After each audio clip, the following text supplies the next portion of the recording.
மீதும் அனைத்து முஸ்லிம்கள் மீதும் இந்த நிகழ்ச்சியிலே பங்கெடுத்திருக்கக்கூடிய நாம் அனைவரின் மீதும் என்றென்றும் நின்று நிலவட்டுமாக. அன்பிற்குரிய பெரியோர்களே, தாய்மார்களே, சகோதர சகோதரிகளே, அல்லாஹ்வுடைய மாபெரும் கிருபையினால் இங்கே நாம் நபிகள் நாயகம் ஸல்லல்லாஹு அலைஹி வஸல்லம் அவர்கள் வழிகாட்டிய உம்ரா மற்றும் ஹஜ்ஜினுடைய செய்முறைகளை தெரிந்து கொள்வதற்காக இந்த நிகழ்ச்சி ஏற்பாடு செய்யப்பட்டிருக்கிறது. அன்பிற்குரிய சகோதரர்களே, உம்ரா மற்றும் ஹஜ் என்பது அல்லாஹ் ரப்புல் ஆலமீன் நமக்கு வழிகாட்டியுள்ள மிக முக்கியமான கடமைகளில் 2 கடமைகளாகும். அல்லாஹ் ரப்புல் ஆலமீன் ஹஜ்ஜை நமக்கு கட்டாய கடமையாக ஆக்கியுள்ளான். திருமறை குர்ஆனில் அல்லாஹ் கூறுகின்றான், வலில்லாஹி அலன்னாசி ஹஜ்ஜுல் பைத்தி மன் இஸ்ததாஅ இலைஹி சபீலா. யாரெல்லாம் கஅபா என்கின்ற அல்லாஹ்வுடைய ஆலயத்தில் பயணத்தால் அங்கு சென்று ஹஜ்ஜு செய்வதற்கு சக்தி பெற்றிருக்கிறார்களோ அத்தகைய மக்கள் மீது, மனிதர்கள் மீது ஹஜ்ஜு கட்டாய கடமை என்று அல்லாஹ் ரப்புல் ஆலமீன் குறிப்பிடுகின்றான். ஒமன் கஃபர, தகுதியான பிறகு, ஹஜ்ஜு செய்வதற்குரிய தகுதியை பெற்ற பிறகும், உடல் ஆரோக்கியத்தையும் பண வசதியையும் பெற்ற பிறகும் யாராவது அதை புறக்கணிப்பார் என்று சொன்னால், ஃபஇன்னல்லாஹ கனியுன் அனில் ஆலமீன், உலகத்தார்களை விட்டும் அல்லாஹ் தேவையற்றவன். புறக்கணிப்பதினால் ஒருவருக்கு, அல்லாஹ்விற்கு எந்த விதமான கேடும் வந்துவிடப் போவதில்லை. அவன் தன்னுடைய உயர்ந்த அந்தஸ்திலே அவன் நிலை பெற்று விட்டான். அப்போ நாம் ஹஜ்ஜு செய்வதை புறக்கணித்தோம் என்று சொன்னால் அதுதான் நமக்கு மிகப்பெரிய கேடாக அமையும் என்பதை திருமறை குர்ஆன் நமக்கு எச்சரிக்கின்றது.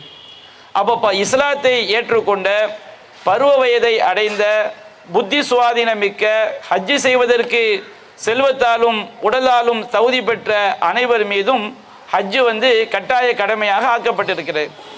அதை நாம் வேண்டுமென்றே பிற்படுத்துவது அது மார்க்க அடிப்படையில் விரும்ப தகுந்த ஒரு காரியம் கிடையாது. அதே போன்று இந்த ஹஜ்ஜும் உம்ராவும் இவை நமக்கு மிகப்பெரிய ஏராளமான நன்மைகளை உள்ளடக்கி இருக்கிறது. அல்லாஹ் ரப்புல் ஆலமீன் திருமறை குர்ஆனில் கூறுகின்றான், இப்ராஹிம் அலைஹிஸ்ஸலாம் அவர்களிடம் அவர்களுக்கு ஹஜ்ஜை பற்றி அறிவிப்பு செய்யுமாறு அல்லாஹ் உத்தரவிடுகின்றான். வஅذின் ஃபின்னாஸி பில் ஹஜ், மக்களுக்கு ஹஜ்ஜை பற்றி நீர் அறிவிப்பீராக. அன்றைய காலத்தில் ஹஜ்ஜுக்கு செல்லனா 2 வழிமுறைகள் தான். இன்றைக்கு நாம் பயன்படுத்தக்கூடிய விமானங்கள், பஸ்ஸு, பேருந்து இது போன்ற வசதிகள் கிடையாது. அன்றைக்கு ஒன்று வாகனங்களிலே, ஒட்டகம், குதிரை போன்ற வாகனங்களிலே செல்ல வேண்டும், இல்லை என்றால் நடந்து செல்ல வேண்டும். நடந்து செல்லக்கூடிய பழக்கம் அன்றைக்கு இருந்தது. அப்போ நபிகள் அல்லாஹ் ரப்புல் ஆலமீன் கூறுகின்றான், வஅذின் ஃபின்னாஸி பில் ஹஜ், நபியே மக்களுக்கு ஹஜ்ஜை பற்றி அறிவிப்பீராக.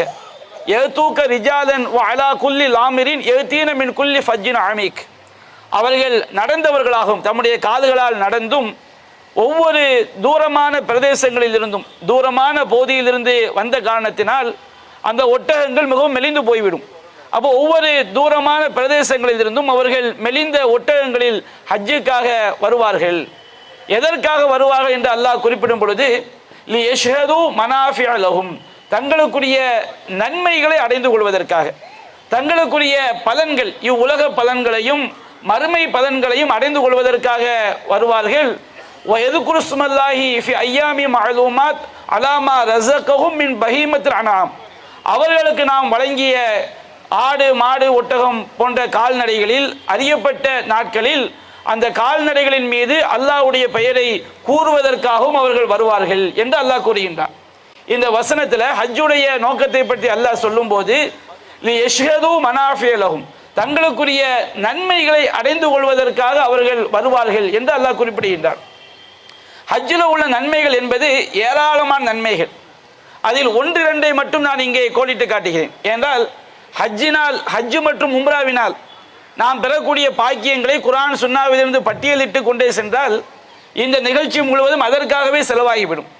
ஒரு சில நபி அல்லாஹ் கூறிய வசனங்களையும் நபி மொழிகளையும் நான் உங்களுக்கு சொல்லி காட்டுகிறேன். இந்த ஹஜ் என்ற வணக்கமும் உம்ரா என்ற வணக்கமும் இது சாதாரண ஒரு வணக்கம் அல்ல.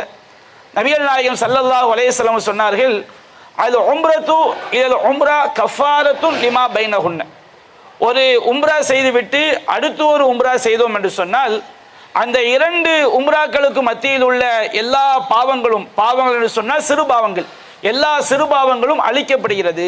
உம்ரா என்பது நம்முடைய எல்லா சிறுபாவங்களையும் அழிக்கக்கூடியது. அது இரண்டு அடிப்படைகளில் இருந்தால், ஒன்று இஹ்லாஸான அடிப்படையில் இருந்தால், மற்றொன்று அல்லாஹும் அல்லாஹ்வுடைய தூதரும் காட்டி தந்த அடிப்படையில் இருந்தார். அடுத்து நபிகள் நாயகம் ஸல்லல்லாஹு அலைஹி வஸல்லம் சொன்னார்கள், அல் ஹஜ்ஜுல் மப்ரூர், பாவம் கலவாத ஹஜ். மப்ரூர் என்று சொன்னால் இஹ்லாஸ் அடிப்படையிலும் மன தூய்மையின் அடிப்படையிலும் அல்லாஹ்வும் அல்லாஹ்வுடைய தூதரும் ஹஜ்ஜுக்கு என்னென்ன ஒழுக்கங்களை சொல்லி காட்டினார்களோ, பாவமான காரியங்களை செய்யாமல், அதுபோன்று அல்லாஹ்வும் அல்லாஹ்வுடைய தூதரும் தடுத்த காரியங்களை செய்யாமல் நிறைவேற்றக்கூடிய ஹஜ்ஜுக்கு பேர் தான் ஹஜ்ஜுல் மப்ரூர். அது ஹஜ்ஜுல் மப்ரூர் லைஸ லஹு ஜஸாஉன் இல்லல் ஜன்னா, அதற்குரிய கூலி சொர்க்கத்தை தவிர வேறு இல்லை என்று நபிகள் நாயகம் ஸல்லல்லாஹு அலைஹி வஸல்லம் அவர்கள் நமக்கு சொல்லி காட்டுறாங்க. அதே போன்று மற்றொரு ஹதீஸிலே அல்லாஹ்வின் தூதர் சொன்னார்கள், மன் ஹஜ்ஜ ஃபலம் யர்ஃபுஸ் வலம் யஃப்சுக், யார் ரஃபஸ் என்று சொன்னால் கணவன் மனைவியாக இருக்கக்கூடியவர்கள் தாம்பத்தியம் அது போன்ற அதற்கு முன்பாக செய்யக்கூடிய செயல்களை குறிக்கும். அதுபோன்று தீய காரியங்களையும் அது குறிக்கும். அப்போ யார் இது போன்ற தீய காரியங்களில் தாம்பத்தியத்தை தூண்டக்கூடிய காரியங்களை செய்யாமல், வலம் யஃப்சுக், பாவங்களில் ஈடுபடாமல் ஹஜ்ஜை நிறைவேற்றுகிறார்களோ, சரியாக அந்த ஹஜ் இருக்கும் என்று சொன்னால், ரஜஅக யௌமின் வலதத்துஹு உம்முஹு, அவனுடைய தாய் அவனை எப்படி பெற்றெடுத்தாலோ அதுபோன்று அவன் எல்லா பாவங்களிலிருந்தும் தூய்மையாகி பரிசுத்தமானவனாக ஊரை நோக்கி திரும்புகிறான். எவ்வளவு பெரிய பாக்கியம் பாருங்க. இஸ்லாம் என்பது நபிகள் நாயகம் ஸல்லல்லாஹு அலைஹி வஸல்லம் சொன்னார்கள், 3 விஷயங்கள் நாம் முன்னாடி செஞ்ச எல்லா பாவங்களையும் நாம் மனப்பூர்வமாக திருந்து விட்டோம் என்று சொன்னால், நாம் அதற்கு முன்பாக செய்த எல்லா பாவங்களையும் அழித்து விடும்.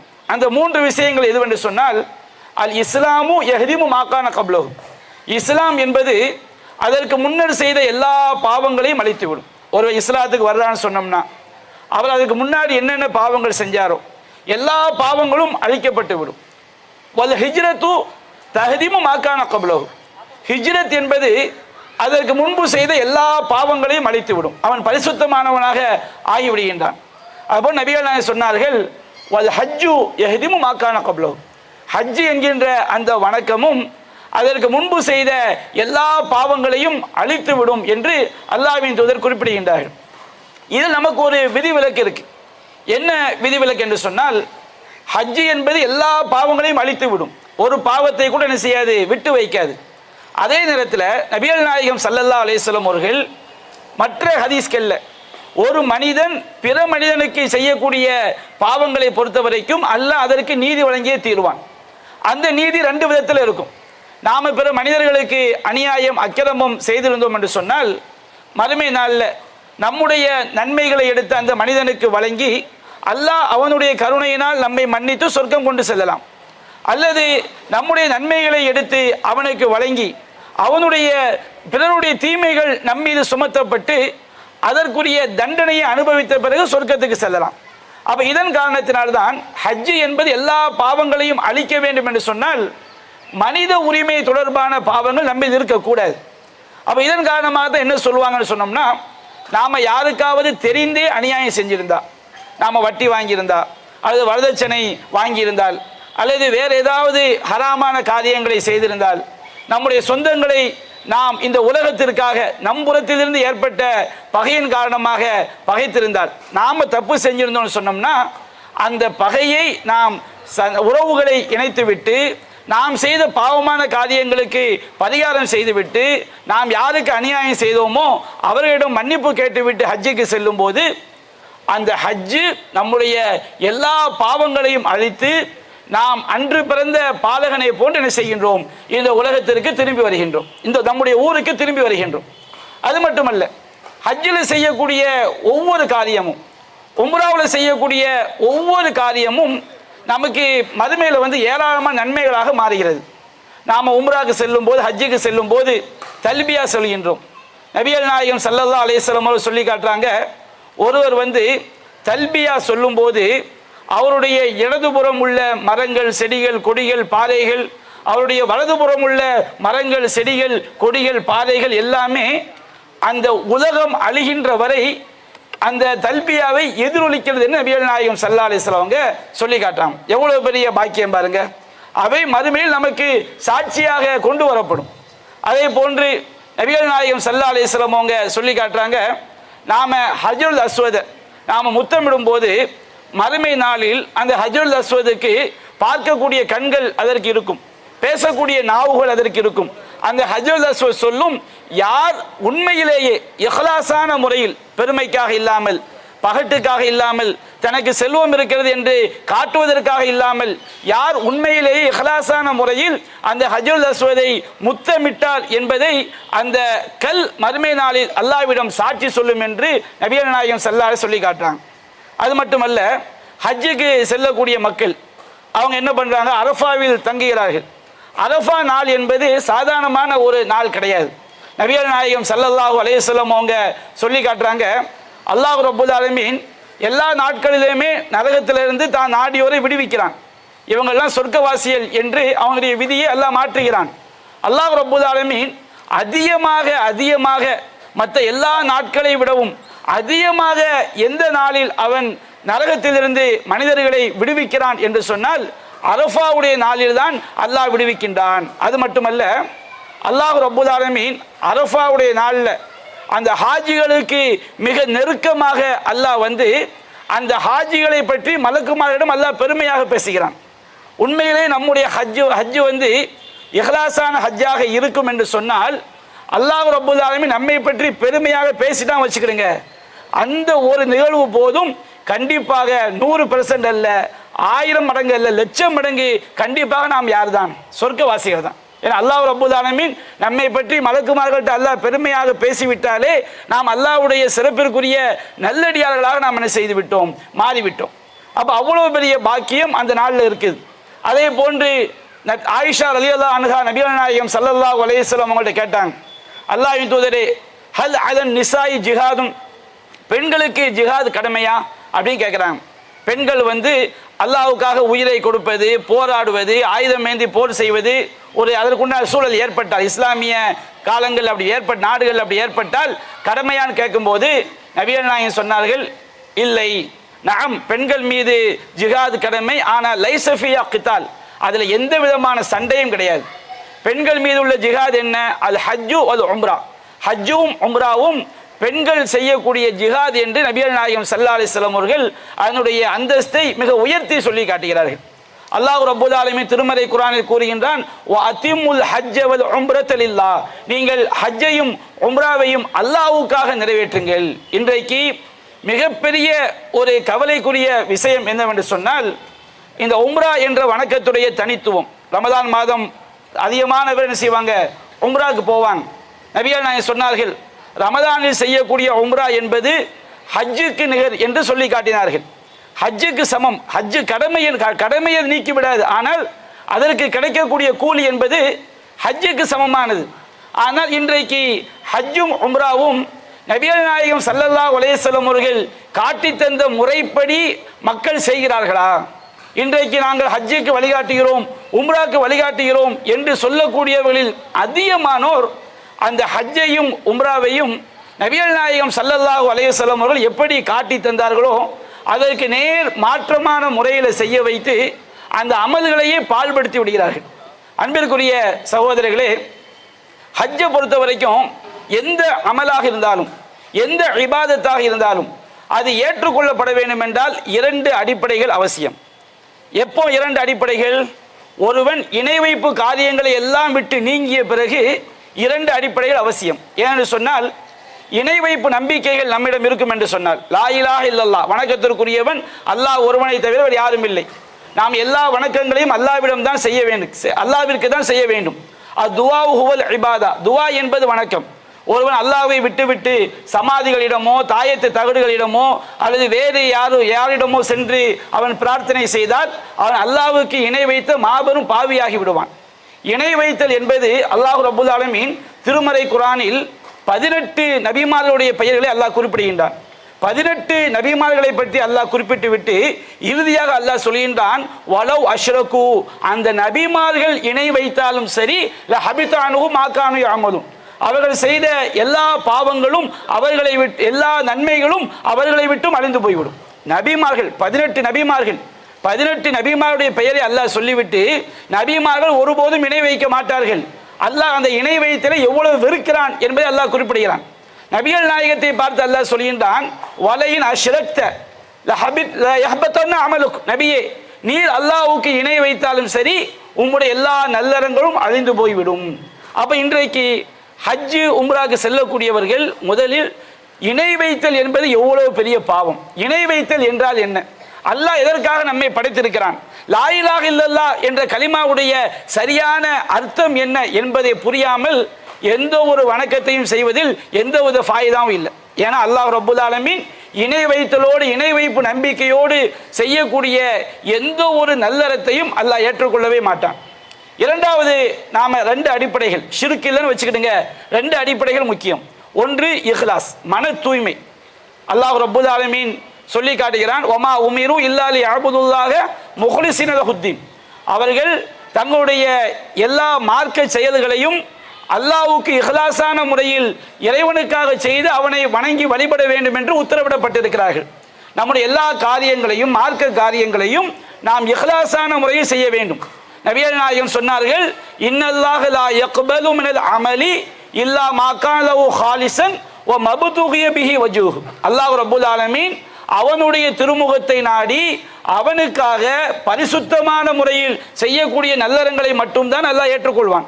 இஹ்லாஸ் இல்லைன்னு வச்சுக்கிடுங்க, நாம் என்ன நல்லறத்தை செஞ்சாலும் எத்தனை கோடியை செலவு பண்ணாலும் அந்த அமல் அல்லாஹ்விடம் ஏற்றுக்கொள்ளப்படவே படாது. அல்லாஹ் ரப்புல் ஆலமீன் சொல்கிறான், நபிகள் நாயகம் சொன்னார்கள், ஆனா அக்ன ஷுரக்காய் அனி ஷிர்க், நான் இணை வைத்தலை விட்டும் தேவையற்றவன். மன் அமில அமலன், எவன் ஒருவன் ஒரு நல்லறத்தை செய்யும் போது ஃபஅஷ்ரக ஃபீஹி மஇ கைரி, அந்த நல்லறத்திலே என் அல்லாதவரை என்னோடு கூட்டாகி விடுகிறானோ, மற்றவங்க பார்க்கணும், மற்றவர்கள் தன்னை ஹாஜி என்று சொல்ல வேண்டும், மற்றவர்கள் நம்முடைய நல்லறத்தை பார்த்து நம்மை தக்வாதார் என்று சொல்ல வேண்டும் என்று எவன் நல்லறத்தை செய்கிறானோ அவனையும் நான் புறக்கணித்து விடுவேன், அவனுடைய அந்த செயலையும் நான் புறக்கணித்து விடுவேன். அப்போ மன தூய்மை என்பது ரொம்ப ரொம்ப அவசியம். நாம் அல்லாஹ்ட்ட அதிகமாக மன தூய்மைக்கு பிரார்த்தனை செய்ய வேண்டும். ரப்பி ஆத்தி நஃப்ஸி தக்வாஹா, இறைவா என்னுடைய உள்ளத்துக்கு இறையச்சத்தை கொடு. வ ஜக்கிஹா, என்னுடைய உள்ளத்தை பரிசுத்தப்படுத்தி விடு. அந்த ஹைருமன் ஜக்காஹா, நீதான் உள்ளத்தை பரிசுத்தப்படுத்தக்கூடியவன். அந்த வலியுகாவ மௌலாகா, நீதான் உள்ளத்துடைய எஜமானன், நீதான் உள்ளத்துடைய பாதுகாவலன். என்னுடைய உள்ளத்தை இஹ்லாஸாக ஆக்கிவிடு என்று அல்லாஹ்ட்ட நாம் அதிகம் இஹ்லாஸுக்காக துவா கேட்கணும். இது ரொம்ப முக்கியம். 2வது அடிப்படை, நாம் தெரிந்தே நபிகள் நாயகம் சொன்னதற்கு மாற்றமாக செய்யக்கூடாது.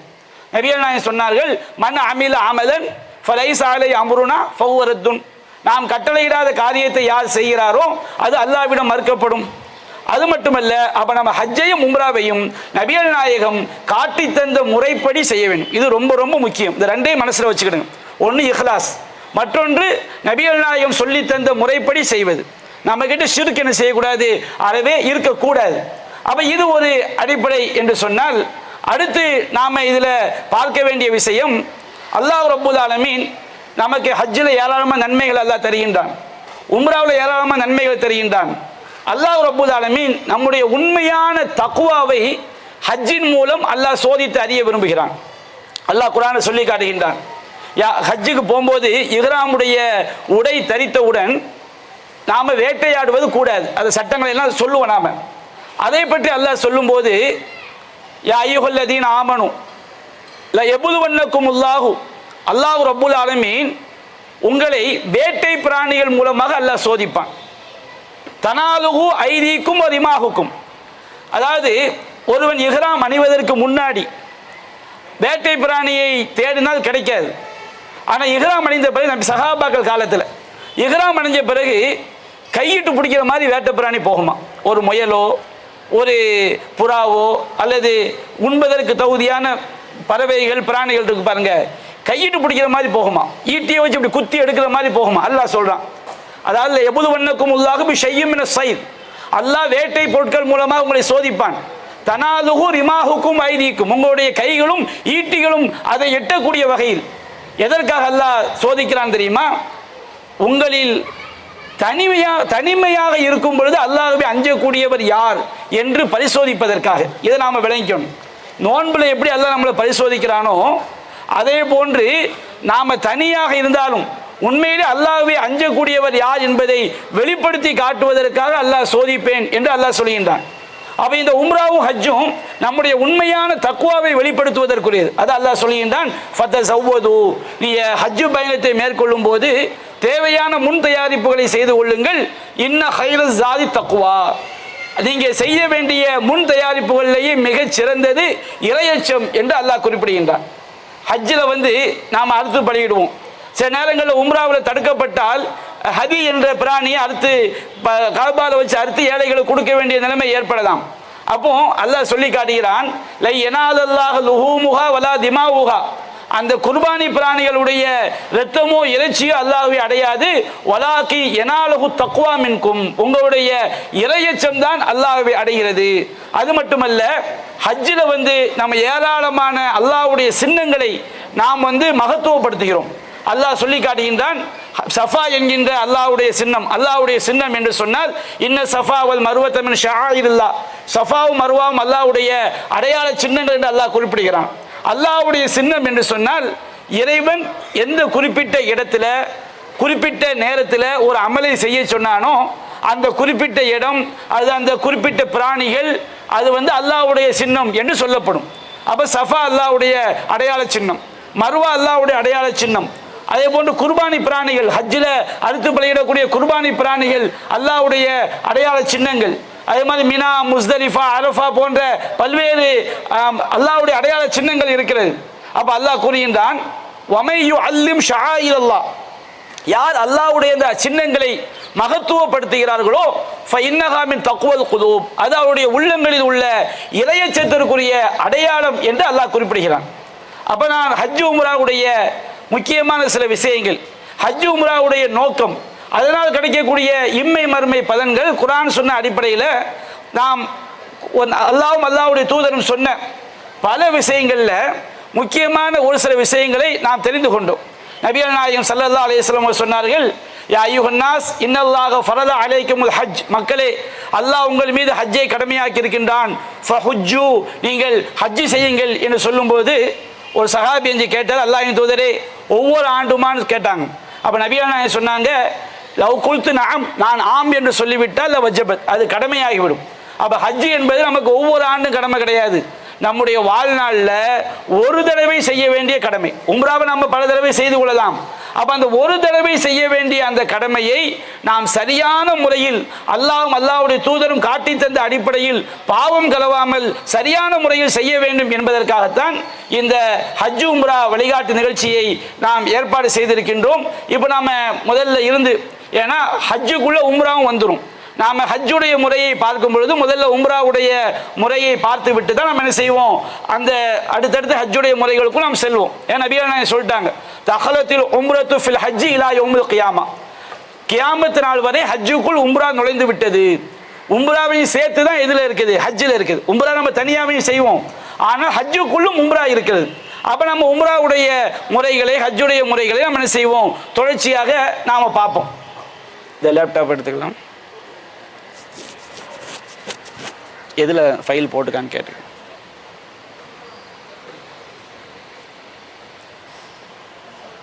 இதில் போட்டு இல்லை.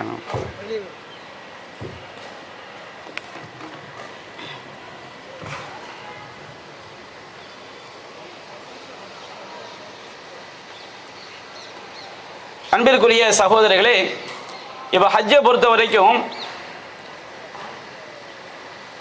நாம் ஹஜ்ஜு என்பது அல்லாஹ் ரப்புல் ஆலமீன் திருமறை குர்ஆனை சொல்லி காட்டுகின்றான், அல் ஹஜ்ஜு அஷ்ஹுரு மஅலூமாத், ஹஜ்ஜு என்பது அறியப்பட்ட மாதங்கள் என்று அல்லாஹ் ரப்புல் ஆலமீன் செய்கின்றான், நமக்கு குறிப்பிடுகின்றான். ஹஜ்ஜு என்பது அறியப்பட்ட மாதங்கள் என்று சொன்னால், அதாவது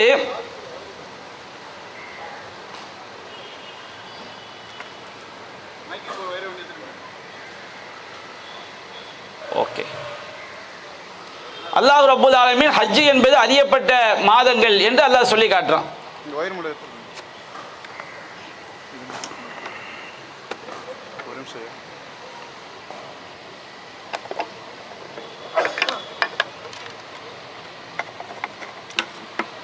சரி, அப்போ ஹஜ்ஜுக்குரிய மாதங்கள் எதுவென்று சொன்னால், ரமதான் மாதம் ஹஜ்ஜுக்குரிய மாதங்கள்ல என்ன செய்யாது, வராது. ரமதான் முடிந்து ஷவ்வால் இருந்து ஹஜ்ஜுக்குரிய மாதங்கள் ஆரம்பமாயிருது. ஹஜ்ஜுக்குரிய மாதங்கள் என்று சொன்னால், நாம் இப்பவுமே ரமதான் மாதத்திலேயே ஒரு ஆள் ஹஜ்ஜுக்காண்டி இஹ்ராம் கட்டி போறான்னு வச்சுக்கிடுங்க, அது ஹஜ்ஜா என்ன செய்யப்படாது, கருதப்படாது. அப்போ ஹஜ்ஜினுடைய துவக்கம் எங்கேருந்து ஆரம்பிக்குன்னா, ஷவ்வால்ல இருந்து என்ன செய்யுது, ஆரம்பிக்குது. ஹஜ்ஜுக்குரிய மாதங்கள் ஷவ்வால் மாதம். அப்போ ஷவ்வால்ல இருந்து ஆரம்பிக்குது. ஷவ்வால்ல இருந்து நாம் எங்க ஹஜ்ஜுக்காக நாம் என்ன செய்யலாம், நம்முடைய ஊர்ல இருந்து கிளம்பலாம். ரமதான்ல கிளம்புனா ஹஜ்ஜா என்ன செய்யப்படாது, கருதப்படாது. எப்போ இருந்து கிளம்பலாம், ஷவ்வால்ல இருந்து நாம கிளம்பலாம். நபிகள் நாயகம் ஸல்லல்லாஹு அலைஹி வஸல்லம் காலத்துல மக்கள் எல்லா தூரமான தேசங்கள்ல இருந்து என்ன செய்வாங்க, வருவாங்க. அவன் கால்நடையாக பயணித்து துல்ஹஜ் பிறை 8 இருந்து 13 வரைக்கும் தான் ஹஜ்ஜுடைய கிரியைகள். அப்போ அந்த கிரியைகளை அவர் செய்ய வேண்டும் என்றால் 3 மாதத்திற்கு முன்பாகவே கிளம்ப வேண்டும். அப்போ அதனால் அல்லாஹ் ரப்பல் ஆலமீன் ஹஜ்ஜுடைய மாதங்கள் அறியப்பட்ட மாதங்கள் அப்படின்னு அல்லாஹ் சொல்லி காட்டுகிறான். அறியப்பட்ட மாதங்கள் என்று சொன்னால், நபிகள் நாயகம் ஸல்லல்லாஹு அலைஹி வஸல்லம் இறை தூதராக வருவதற்கு முன்பாகவே இப்ராஹிம் நபி காலத்தில் இருந்து அந்த மக்காவில் வாழ்ந்த மக்களிடம் ஹஜ்ஜுடைய மாதங்கள் அறியப்பட்டதா என்ன செய்தது, இருந்தது. அதனால் அல்லாஹ் ரப்பல் ஆலமீன் ஹஜ்ஜு அறியப்பட்ட மாதங்கள் என்று அல்லாஹ் ரப்பல் ஆலமீன் நமக்கு என்ன செய்கின்றான், சொல்லி காட்டுகிறான். அப்போ நம்ம ஹஜ்ஜுக்காண்டி ஷவ்வால் மாதத்தில் அல்லது துல்காயதா மாதத்தில் அல்லது துல்ஹஜ் மாதத்தில் நம்ம என்ன செய்வோம், கிளம்புவோம். ஹஜ்ஜுக்காக நம்ம வீட்டிலேருந்து கிளம்பும் போது நான் ஏற்கனவே சொன்ன மாதிரி ஹஜ்ஜுக்கு பயணம் சொல்வது என்பது கிடையாது. ஆனால் பொதுவாக நாம் வெளிநாட்டுக்கு போகும்போது, ஒரு வெளியூருக்கு போகும்போது எப்படி சொந்தக்காரங்கள்ட்ட நாம் அதை தெரிவிப்போமோ அது போன்று தெரிவித்தால் குற்றம் இல்லை. விளம்பரமாக செய்கிறாங்க பாருங்க, அது தப்பு. இப்போ ஒரு ஆள் துபாய்க்கு போகிறாரு, சொந்தக்காரங்களை பார்த்து நான் துபாய்க்கு போகிறேன், நான் இப்படி சவுதிக்கு போகிறேன், இந்த மாதிரி தகவல் சொல்லுவோம் பாருங்க, அந்த மாதிரி தகவல் தெரிவிப்பது குற்றம் அல்ல. ஆனால் ஹஜ் என்ற வணக்கத்தை செய்ய போகிறோம் என்பதை விளம்பரப்படுத்தக்கூடிய வகையில் பெரிய அளவில் அதை விளம்பரப்படுத்துறது, அதற்காண்டி உணவளித்து எல்லோருக்கும் என்ன செய்யறது, சரியாக தானே இருந்துச்சு, எல்லோருக்கும் உணவளித்து அதை என்ன செய்வது, தன்னுடைய ஒரு பெருமைக்காக செய்வது, இது போன்ற காரியங்களை தவிர்த்து கொள்ள வேண்டும். சில ஊர்களில் நீங்கள் பார்த்தீங்கன்னா பெண்கள் எல்லாம் ஹஜ்ஜுக்கு போகக்கூடிய பெண்ணை போய் முசாபகா செஞ்சு அவங்களுக்கு ஒரு புர்காவை எடுத்து போர்த்தி இந்த மாதிரி பல காரியங்களை உண்டாக்கி விடுகின்றார்கள். ஹஜ்ஜுக்கு போகிறோம், உம்ராவுக்கு போகிறோங்கிற பேரில் உம்ரா சாப்பாடு, ஹஜ்ஜு சாப்பாடு என்றெல்லாம் வைக்கிறார்கள். அதையெல்லாம் நாம் அறவே தவிர்த்து கொள்ளணும். அப்போ நம்முடைய சொந்த பந்தங்கள்கிட்ட நாம் சொல்லிட்டு போகிறது தப்பு கிடையாது. நாம் எந்த ஒரு பயணமாக இருந்தாலும் மார்க்கம் நமக்கு பயணத்துடைய முறையை சொல்லி காட்டுது. நம்ம வாகனத்தில் ஏறி அமர்ந்தவுடன் பயணத்தின் போது ஓதக்கூடிய துவாவை நம்ம என்ன செஞ்சுக்கணும், ஓதிக்கொள்ள வேண்டும். நபிகள் நாயகம் ஸல்லல்லாஹு அலைஹி வஸல்லம் அவங்க பயண துவா எப்படி ஓதுனாங்க என்பது சஹீஹ் முஸ்லிம்ல 2612வது செய்தியாக பதிவு செய்யப்பட்டது. நம்ம வாகனத்தில் ஏறி அமர்ந்த உடனே அல்லாஹு அக்பர் அல்லாஹு அக்பர் அல்லாஹு அக்பர் 3 தடவை சொல்லிவிட்டு சுப்ஹானல்லதி சஹரலனா ஹாதா வமா குன்னா லஹு முக்ரினீன், இந்த வாகனத்தை எங்களுக்கு வசப்படுத்தி தந்த அல்லாஹ் தூயவன், நாங்கள் இதற்கு சக்தி பெறாதவர்களாக இருந்தோம். நீங்கள் இந்த பயண துவாவுடைய பொருளை பார்த்தீங்கன்னா இது எல்லா பயணத்துக்கும் பொருந்தும். ஹஜ்ஜுடைய பயணத்துக்கு ரொம்ப பொருத்தமாக இதனை செய்யும் இருக்கும். இன்னா இலா ரப்பினா லமுன்கலிபூன், நாங்கள் எங்களுடைய இறைவனை நோக்கியே திரும்பி செல்லக்கூடியவர்கள். அல்லாஹும்ம இன்னா நஸ்அலுக ஃபீ சஃபரினா ஹாதல் பிர்ர வ தக்வா, இறைவா எங்களுடைய இந்த பயணத்தில் நன்மையையும் இறையச்சத்தையும் கேட்கிறோம். நம்ம அதுக்காக தானே போகிறோம். ஹஜ்ஜுக்கு போகிறதே எதற்காக, நன்மைக்காக, இறையச்சத்திற்காக. இறைவா எங்களுடைய இந்த பயணத்தில் நாங்கள் நன்மையையும் இறையச்சத்தையும் கேட்கின்றோம்.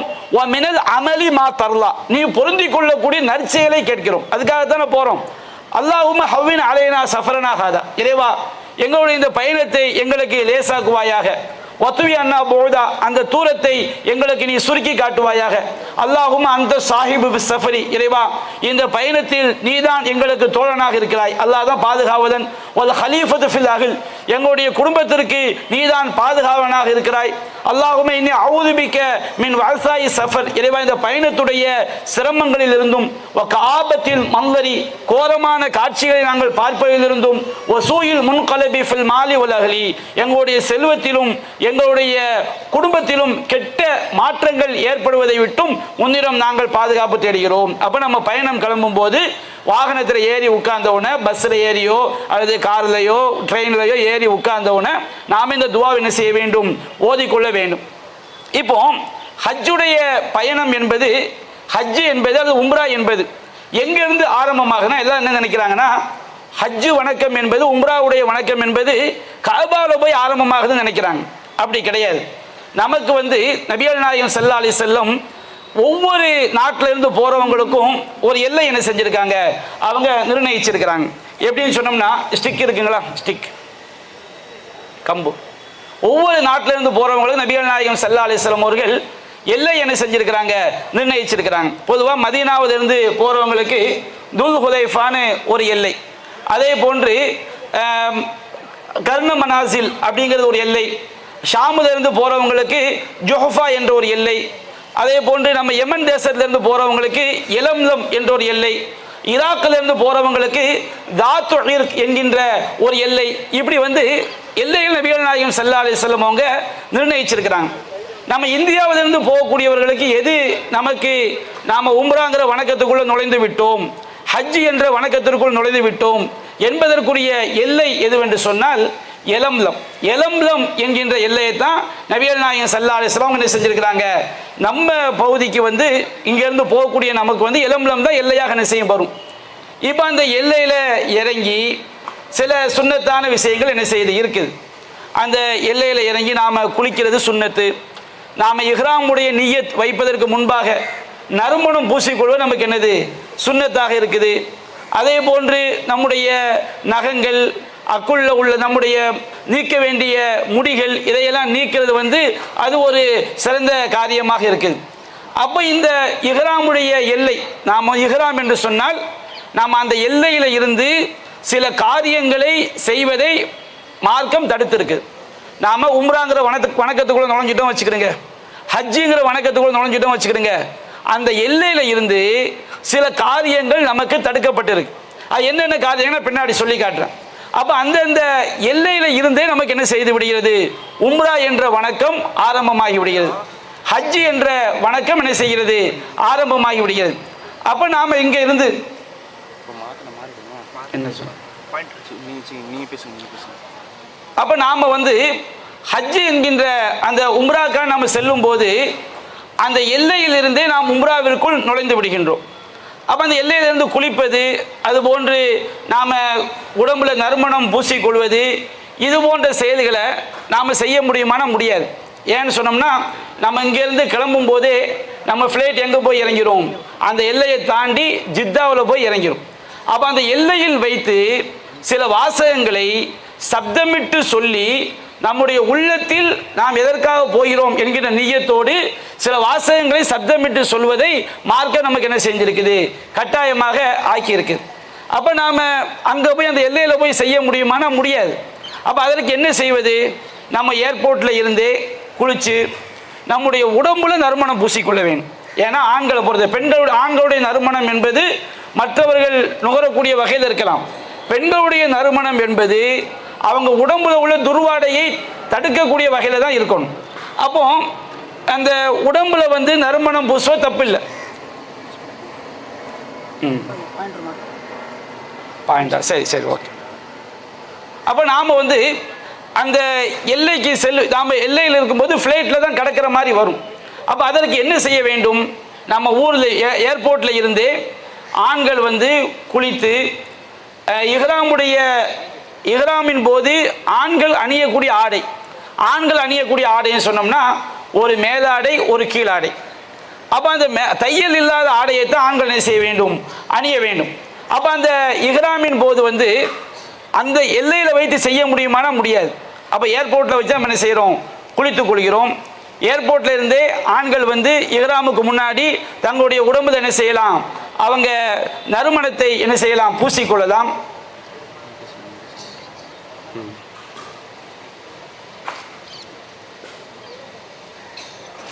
சரி, அவங்க வந்து நறுமணத்தை என்ன செய்யலாம், உடம்புல பூசிக்கொள்ளலாம். ஆடையில் என்ன செய்யக்கூடாது, பூசிக்கொள்ளக்கூடாது. அதுபோன்று இந்த மாதிரி காரியங்களை செய்துவிட்டு நம்ம ஃப்ளைட்டில் ஏறி என்ன செஞ்சிடறோம், உட்கார்ந்துறோம்.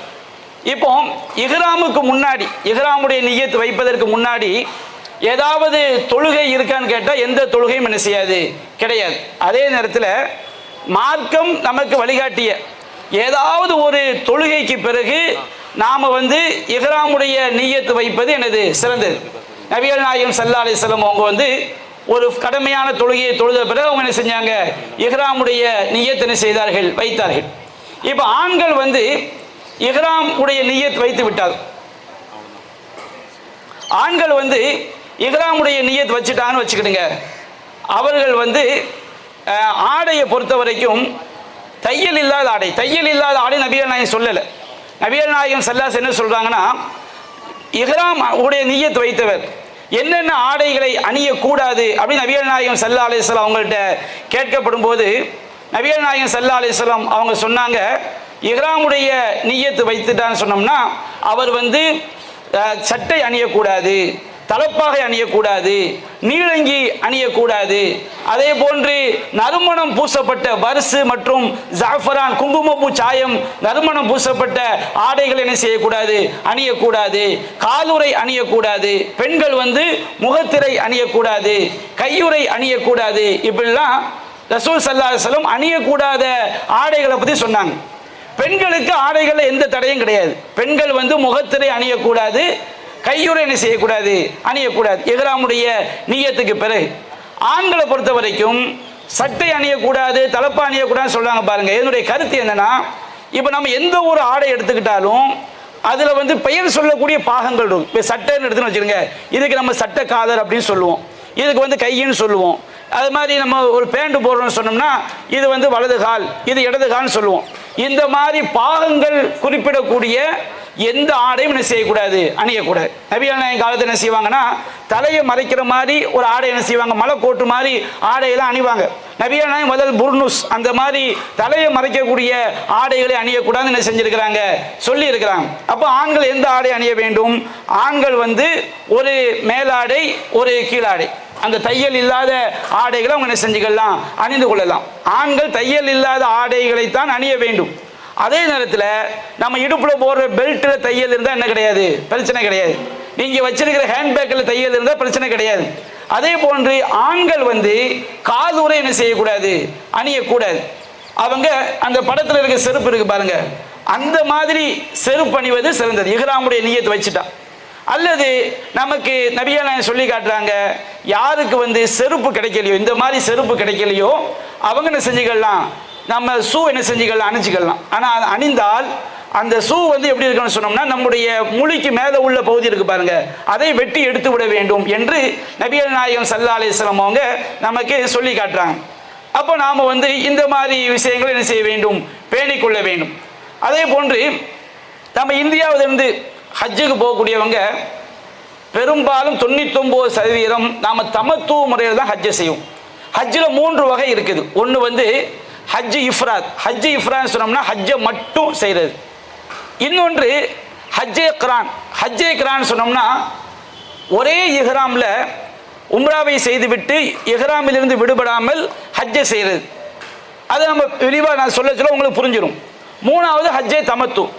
ஹஜ்ஜு தமத்து என்று சொன்னால் நாம் முதல்ல உம்ராக்காண்டி ஒரு இஹ்ராமுடைய நியத்து வச்சு உம்ராவை நிறைவேற்றிய பிறகு அதற்கு பிறகு நாம் இஹ்ராம்லேருந்து விடுபட்டுறோம். பிறகு துல்ஹஜ் பிறை 8 அன்னைக்கு மக்காவில் வைத்து ஹஜ்ஜுக்காக இஹ்ராமுடைய நியத்து வைத்து ஹஜ்ஜை நிறைவேற்றுவது. நபிகள் நாயகம் ஸல்லல்லாஹு அலைஹி வஸல்லம் அவங்க இந்த தமத்துவ முறை ஹஜ்ஜை தான் மிகவும் வலியுறுத்தி இருக்கிறார்கள். சஹாபாக்கள் எல்லாம் அவங்க கிரான் முறையில் ஹஜ்ஜு செய்ய நினைக்கும் போது, அதாவது ஹஜ்ஜை உம்ராவை ஒரே இஹ்ராமில் செய்ய நினைக்கும் போது ஜிப்ரீல் அலைஹிஸ்ஸலாம் அவங்க ரசூலுல்லாஹ்ட்ட வந்து உத்தரவிடுறாங்க, என்ன செய்யக்கூடாது, யார் வந்து பலிப்பிராணியை துல்ஹஜ் பிறை 10 அன்று அறுத்து பலியிடக்கூடிய பலிப்பிராணியை ஊரில் இருந்தே கையோடு கொண்டு வந்துட்டாங்களோ அவங்க மட்டும்தான் கிரான் முறையில் ஒரே இஹ்ராமில் உம்ராவை முடித்து விட்டு ஹஜ்ஜை நிறைவேற்றணும். யாரெல்லாம் மக்காவில் வந்து பலிப்பிராணி வாங்குறாங்களோ அவங்க என்ன செய்யக்கூடாது, அவங்க கிரான் முறையில் ஹஜ்ஜை நிறைவேற்றக்கூடாது. எந்த முறையில் தான் நிறைவேற்ற வேண்டும், தமத்துவ முறையில் தான் நிறைவேற்ற வேண்டும். அதுதான் மிக சிறந்த ஹஜ்.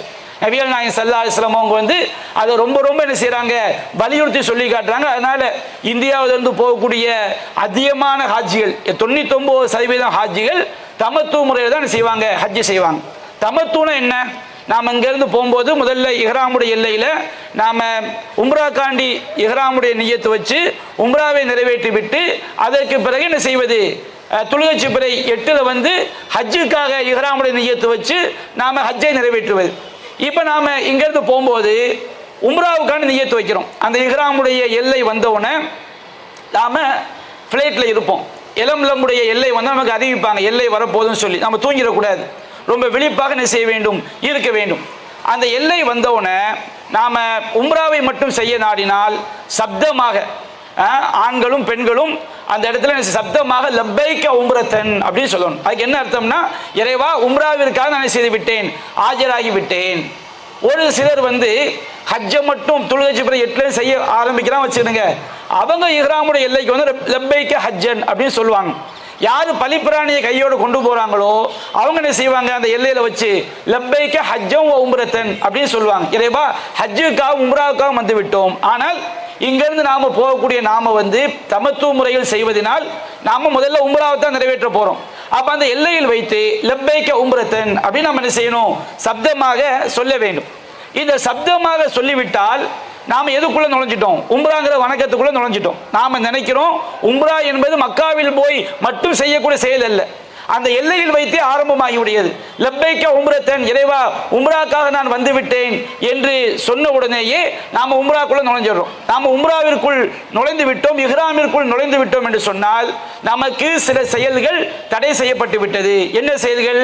நம்ம உடம்புல உள்ள ஆண்களுக்கும் பெண்களுக்கும் பொதுவான சட்டம், நம்ம உடம்புல உள்ள எந்த முடிகளையும் நாம நீக்கக்கூடாது. குளிக்கும் போது ஒரு முடி விழுந்துருச்சு, நாம் அறியாமல் ஒரு நகத்தை கடிச்சிட்டோம், தப்பு கிடையாது.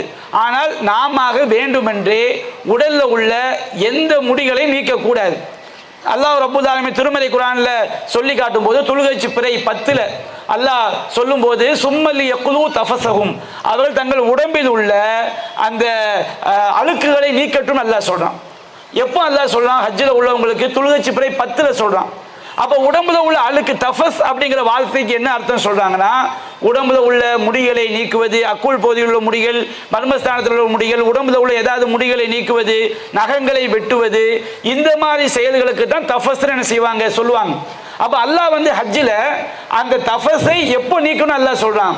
பிறை 10 இஹ்ராம் அணிந்தவர்கள் பிறை 10 தான் தஃபஸை நீக்கணும் அப்படின்னு அல்லாஹ் சொல்லி காட்டுறான். அப்போ நம்ம இஹ்ராமுடைய நியத்தை வச்சுட்டோம்னு சொன்னோம்னா நமக்கு எது தடையாகிறது?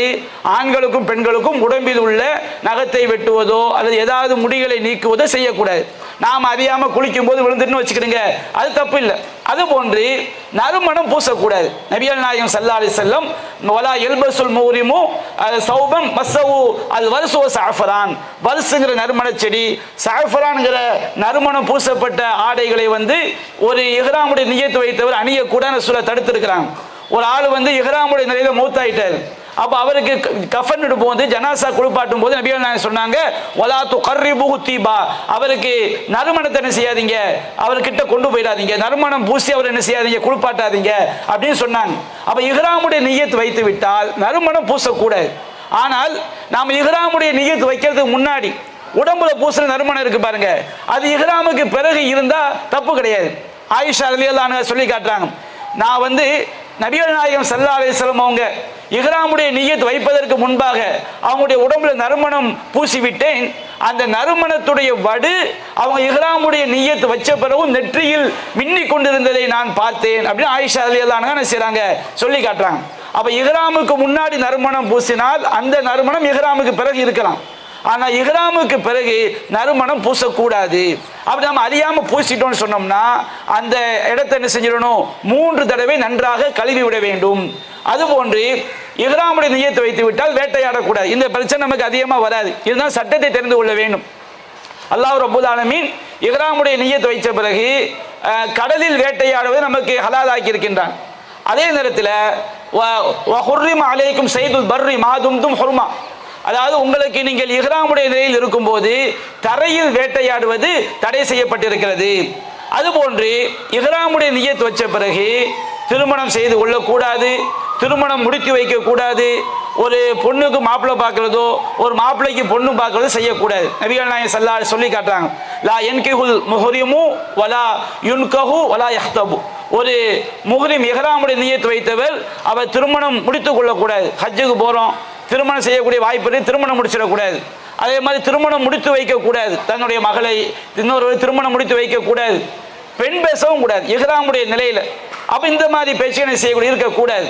அதே போன்று அல்லாஹ் ஒரு மனைவியை வந்து கணவன் மனைவியாக போகிறவங்க வந்து தாம்பத்தியத்தை தூண்டக்கூடிய எந்த விதமான காரியத்தை நீ செய்யக்கூடாது. அல்லாஹ் சொல்லி காட்டுறான், ஃபமன் ஃபரத ஃபீஹின்னல் ஹஜ்ஜ, யார் ஹஜ்ஜை தன் மீது கடமையாக்கி கொண்டாரோ, ஃபலா ரஃபஸ வலா ஃபுசூக வலா ஜிதால ஃபில் ஹஜ், அவர் ஹஜ்ஜில் வந்து ரஃபஸ் செய்யக்கூடாது. ரஃபஸ்ன்னு சொன்னோம்னா ஆசையோட தொடுறது, கட்டி அணைக்கிறது, முத்தமிடுறது, இந்த மாதிரி காரியங்கள் செய்யக்கூடாது. அதே மாதிரி கணவன் மனைவி இஹ்ராமுடைய நிய்யத் வச்ச பிறகு தாம்பத்தியத்தில் ஈடுபட்டாங்க வச்சுக்கிடுங்க, அது அந்த செயலையே அழிச்சிடும், ஹஜ்ஜையே கூடாம ஆக்கிடும். அவங்க மீதமுள்ள ஹஜ்ஜை நிறைவேற்றணும், ஆனால் அது ஹஜ்ஜா கருதப்படாது. அடுத்த வருஷம் தான் என்ன செய்யணும், திரும்ப ஹஜ்ஜி செய்யணும். உம்ராவது அந்த மாதிரி காரியத்தை பண்ணிட்டாங்கன்னா அந்த உம்ரா கூடாது, அதுக்குரிய பரிகாரங்களை செய்யணும். ஆனால் திரும்ப அவங்க என்ன செய்யணும், எல்லைக்கு வந்து மற்றொரு உம்ரா தான் செய்யணும். அது அந்த உம்ராவே ஹஜ்ஜை அப்படியே அது பாத்தில் ஆக்கிடும், இல்லாமல் ஆக்கிடும். மற்ற பாவங்கள் செய்தால் கூட ஒரு பெரிய பிரச்சனை கிடையாது. ஆனால் இந்த பாவம் வந்துடக்கூடாது. தாம்பத்தியம் என்கின்ற பாவம் என்ன செய்து விடக்கூடாது, வந்துவிடக்கூடாது.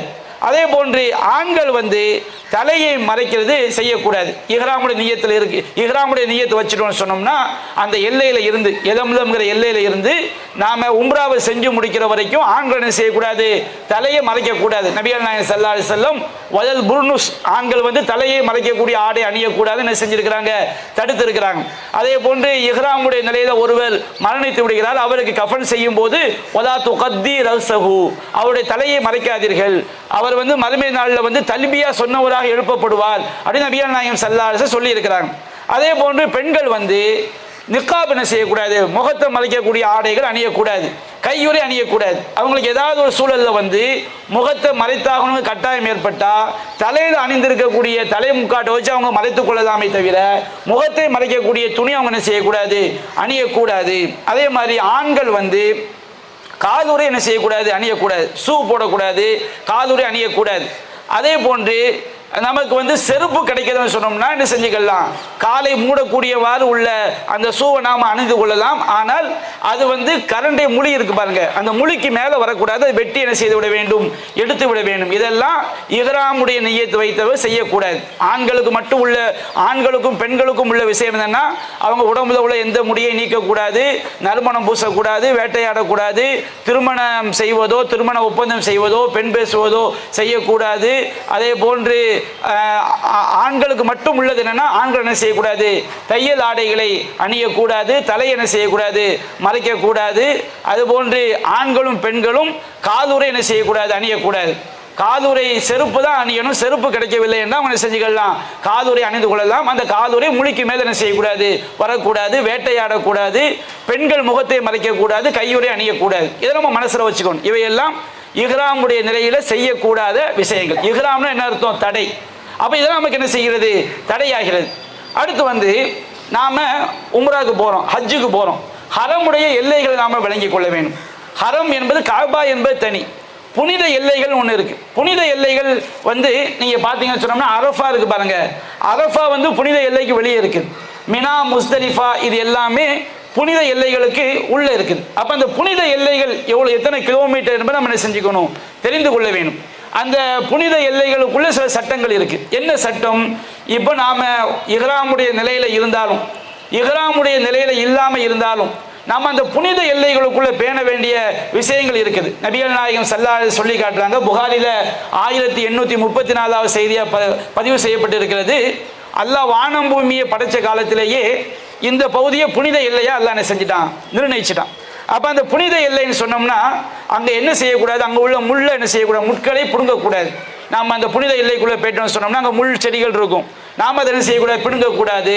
ஏதாவது வேட்டை பிராணி இருக்குன்னு வச்சுக்கிடுங்க, அதை விரட்டக்கூடாது. ஒரு முயல் வருது அல்லது ஒரு புறா வருது, நாம அதை என்ன செய்யக்கூடாது, ஒரு விரட்டி விடக்கூடாது. அதே மாதிரி யாருடைய பொருளாக தவற விட்டுட்டா, நம்ம பொருள் விழுந்தா எடுத்து கொடுத்துடலாம், நம்ம மனைவி பொருள் விழுந்தா எடுத்து கொடுத்துடலாம். அடுத்தவங்க யாரோ பொருளை தவற விட்டு கீழே கிடக்குது, நாம் அதை எடுத்து யார் உடனே செய்யக்கூடாது, அறிவிக்க கூடாது. அதுக்குன்னு பொறுப்பாளர் இருப்பாங்க. நபிகள் சொல்லி காட்டாங்க, பிறர் தவற விட்ட பொருட்களை அதை அறிவிப்பதற்கென்று பொறுப்பாளர் இருக்கிறாங்க. அவங்கள தவிர மற்ற யாரும் நம்ம வேலையை பார்த்துட்டு போய்கிட்டே இருக்கணும். அங்கே போய் என்ன செய்யக்கூடாது, ஒரு கீழே ஒரு பொருள் கிடைக்குதுன்னா எடுக்கக்கூடாது. அதுக்கு நாங்கள் பொறுப்பாளர் நியமிக்கப்பட்டிருப்பாங்க, அவங்க எடுத்து செஞ்சுக்கிடுவாங்க, அறிவித்துக் கொள்வார்கள். நாம் அந்த வேலையை செய்யக்கூடாது. அதே மாதிரி அங்கே உள்ள பொறுப்பு என்ன செய்யக்கூடாது, கிள்ளக்கூடாது. அல்லாஹ் ரப்புல் ஆலமீன் காபாவில் போய் யாரெல்லாம் காபாவில் போய் பாவமான காரியங்கள், அடுத்தவங்களை அடிக்கிறது, மிதிக்கிறது, சண்டை இழுக்கிறது, இந்த மாதிரி தடுக்கப்பட்ட காரியங்கள் செய்கிறாங்களே பாருங்க, அதை அல்லாஹ் கடுமையாக கண்டிக்கின்றான். ஒமை யுருதி ஃபீஹி பி இல்ஹாதின் பி லுகுமின் நுதிகுஹு மின் அதாபின் அலீம். நாம ஹஜ்ஜுக்கு போய் உம்ராவுக்கு போய் பாவத்தை சம்பாதிச்சுட்டு வந்துடக்கூடாது. யார்கிட்டையாவது நம்ம ஒம்பு இழுத்து தவறான வார்த்தைகள் பேசி அடித்து அங்கே போய் நம்ம சண்டை போட்டோம் வச்சுக்கிடுங்க, அது பெரும் பாவமாயிரும். அப்போ அல்லாஹ் சொல்லியிருந்தான், அங்கே அநியாயம் செய்து புனிதத்தை சீது குலைக்க நாடுகிறாரோ அவருக்கு துன்புறுத்தும் வேதனையை சுவைக்க செய்வோம். ரொம்ப பயங்கரமான பெரிய பாவம். அப்போ அந்த ஹரமுடைய எல்லையில் வந்து நாம் ரொம்ப ஒரு கண்ணியத்தோட அல்லாஹ்க்கு பயந்து நம்ம நன்மையை நாடி போகும்போது ரொம்ப இறையச்சத்தோடு பேணுதலோடு நம்ம என்ன செய்ய வேண்டும், நடந்து கொள்ள வேண்டும். இப்போ நம்ம எல்லையில் வந்து இஹ்ராமுடைய நிய்யத் லப்பைக்க உம்ரத்தன் அப்படி இஹ்ராம் நிய்யத் வச்சுட்டோம். இஹ்ராமுடைய நிய்யத் வச்சதோட தல்பியாவை வந்து சப்தமிட்டு சொல்ல வேண்டும். நபிகள் நாயகம் சொல்லி காட்டுறாங்க, ஜிப்ரீல் அலைஹிஸ்ஸலாம் என்னிடம் வந்து அன் ஆமுர் அஸ்ஹாபி ஐ யர்ஃபஉ அஸ்வாத்தஹும் பி தல்பியா, என்னுடைய சஹாபாக்கள் தல்பியாவை உரத்த சப்தத்தில் சொல்ல வேண்டும் என்று ஜிப்ரீல் வந்து உத்தரவிட்டார்கள்.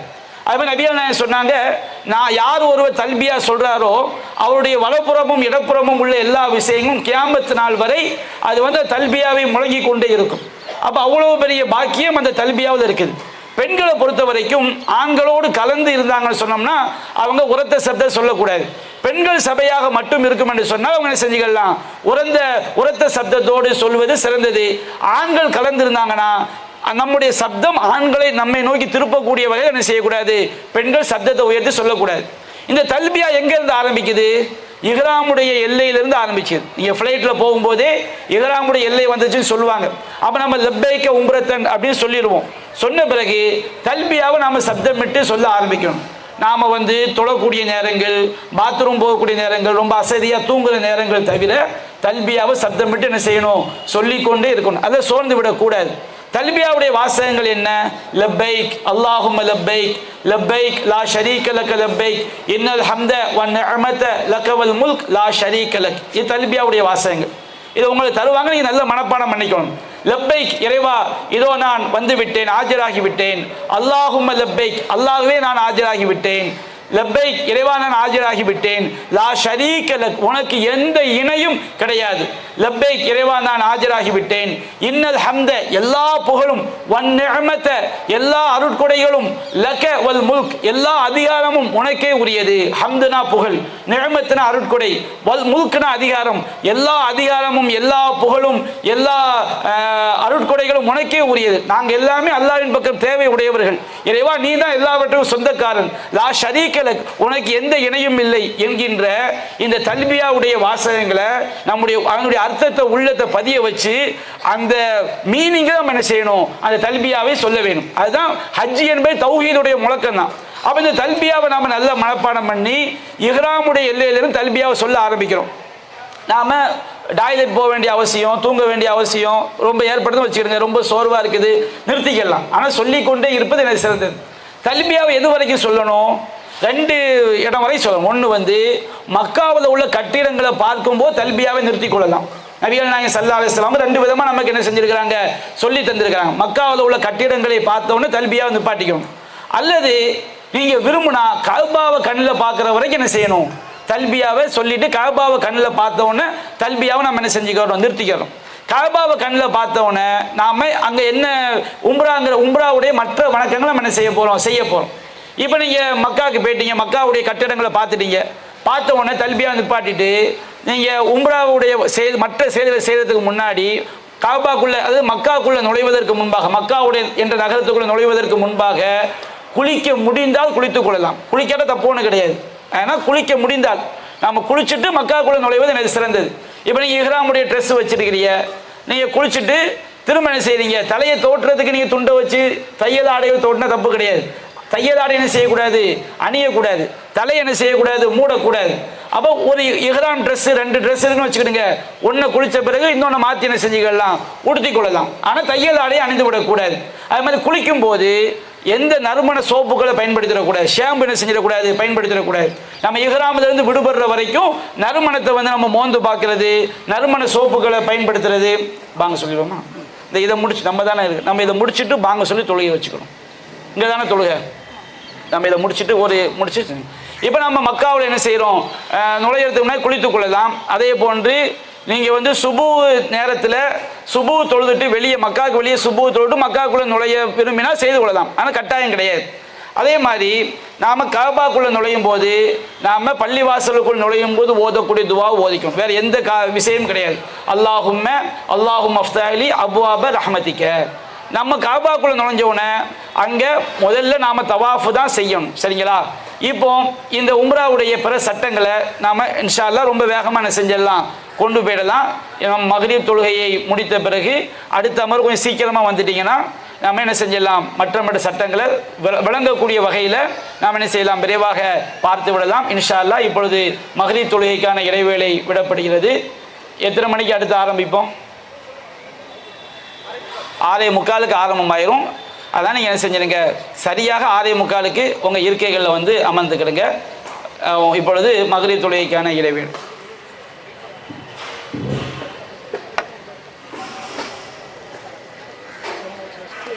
தலைவரை ரொம்ப கம்மியாக தான் போயிருக்குது. அப்படியா? ரொம்ப கம்மியாக தான் போயிருக்குது. டைம் இருக்குல்ல, கொஞ்சம் முன்கூட்டியே வந்து நம்ம ரிஹர்சல் பார்த்து, ஏன்னா ஆரம்பத்தில் எனக்கு அந்த ஸ்பீடு கிடைக்கவே இல்லை. மேலே போகுது கீழே வருது, மேலே போகுது கீழே வருது.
பண்ணணும்.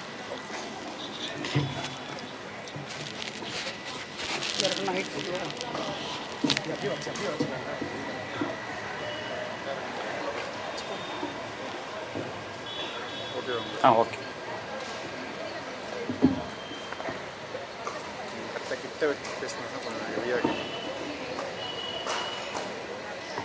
அஸ்ஸலாமு அலைக்கும் வரஹ்மத்துல்லாஹி வபரகாத்துஹு. அன்பிற்குரிய தாய்மார்களே, சகோதரர்களே, நாம் 2 நிமிஷம் வெயிட் பண்ணவா? சரி சரி, ஆனால் சொல்லுங்கள்.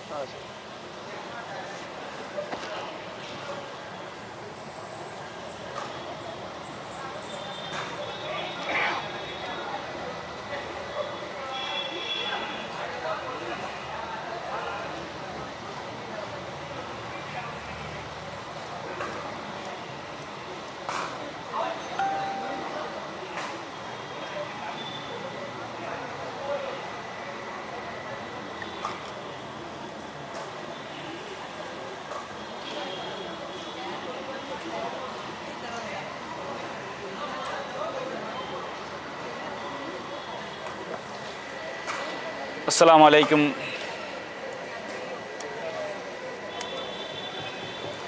அஸ்ஸலாமு அலைக்கும் வரஹ்மத்துல்லாஹி வபரகாத்துஹு. அன்பிற்குரிய சகோதரர்களே, ஹலோ, அன்பிற்குரிய தாய்மார்களே, சகோதரர்களே, நாம் முதல்ல ஹஜ்ஜில் உம்ராவுடைய நிகழ்வுகளை பற்றி நாம் சொல்லி வருகின்றோம்.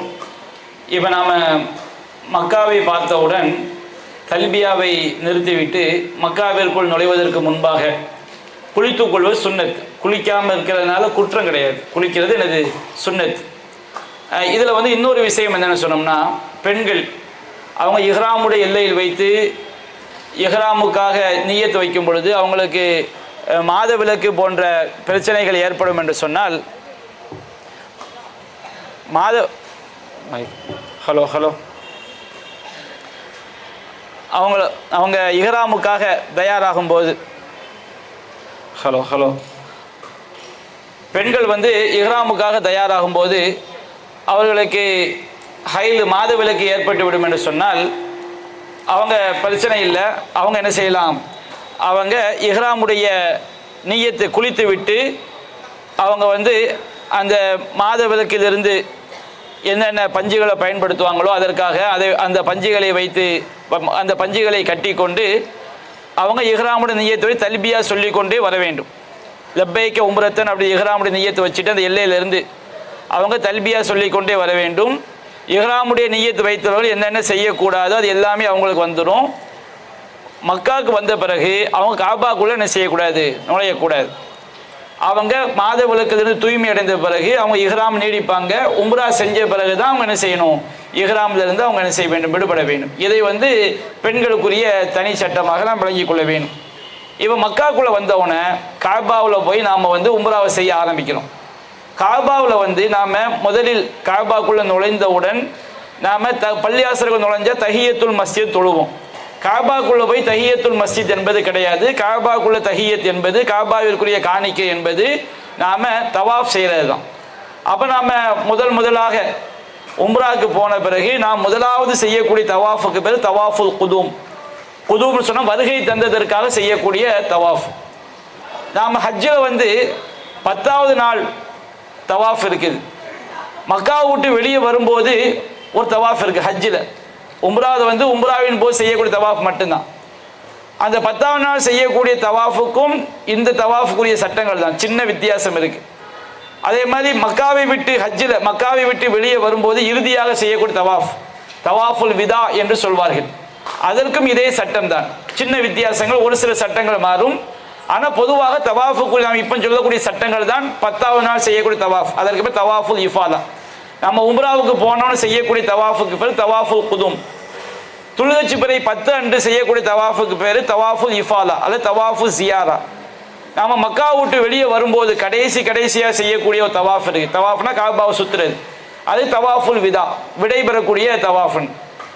இப்போ நம்ம உம்ராவில் செய்யக்கூடிய தவாஃபு வந்து உது செய்து கொள்வது சிறந்தது. ஆனால் உது என்ன கிடையாது, கட்டாயம் கிடையாது. அது நீங்கள் நல்ல மனசில் வச்சுக்கிடுங்க. ஏன்னா உங்களுக்கு ஹஜ்ஜு வழிகாட்டி நடத்துகிறவங்க வந்து உது கட்டாயம் என்று சொல்வார்கள். அதற்கு குர்ஆன் சுன்னாவில் கட்டாயம் என்பதற்கு ஆதாரம் கிடையாது. உதுவோடு இருப்பது சிறந்தது. உது இல்லாமல் தவாஃப் செஞ்சால் என்ன கிடையாது, தப்பு. அது வந்து தப்பு கிடையாது, செய்து கொள்ளலாம். தவாஃப்னு சொன்னோம்னா காபாவுடைய ஆலயத்தை 7 தடவை சுற்றுவது ஒரு தவாஃப். காபாவுடைய ஆலயத்தை 7 தடவை என்ன செய்ய வேண்டும், சுற்ற வேண்டும்.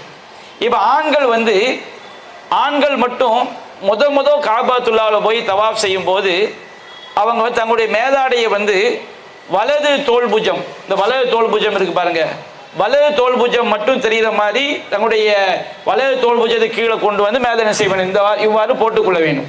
இந்த முறைக்கு பேர் யூத்திபா. இந்த யூத்திபா எப்போ செய்யணும்னு சொன்னோம்னா முத உம்ராவில் செய்யக்கூடிய தவாஃபுக்கு மட்டும்தான். நீங்கள் ஹாஜிகளை பார்க்கலாம், ஏர்போர்ட்டில் வச்சு இப்படி போட்டிருப்பாங்க. இது தப்பு.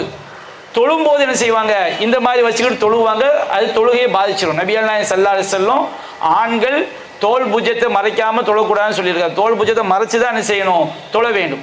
இது எப்போ இந்த மாதிரி அணிய வேண்டும் என்றால் தவாஃபை ஆரம்பிக்கும் போது மட்டும்தான். எப்போ தான் ஆரம்பிக்கணும், தவாஃபை ஆரம்பிக்கும் போது மட்டும்தான். இது உம்ராவில் செய்யக்கூடிய தவாஃபுக்கு மட்டும்தான். 10வது நாள் செய்யக்கூடிய தவாஃபில் இப்படி 2 தோளையும் மறைச்சிருக்கணும். மக்கா விட்டு வெளியே வரும்போது கடைசியாக செய்யக்கூடிய தவாஃபில் 2 தோளையும் மறைச்சிருக்கணும். உம்ராவில் செய்யக்கூடிய தவாஃபில் மட்டும்தான் ஆண்கள் என்ன செய்ய வேண்டும், வலது தோல் புஜத்தை வெளிப்படுத்தி அந்த ஆடையை வந்து வலது தோல் புஜத்துக்கு கீழே ஊடி எடுத்து இடது தோல் புஜத்தில் போட்டுக்கொள்ள வேண்டும். இது எப்போ மட்டும்தான், உம்ராவில் செய்யக்கூடிய தவாஃபில் மட்டும்தான். தவாஃப் 7 சுற்றி முடிஞ்சவொடனே 2 தோளையும் மறைச்சிடணும். தவாஃப் ஆரம்பிக்கும் போது வெளிப்படுத்த வேண்டும். சுற்றி முடித்தவொடனே 7 தடவை சுற்றி முடிச்சவொடனே செய்த வேண்டும். அதை வந்து நாம் 2 தோல் பூஜ்ஜத்தை மறைத்து கொள்ள வேண்டும். இப்போ வந்து கஅபாவை பற்றி ஒரு சின்ன விளக்கம்.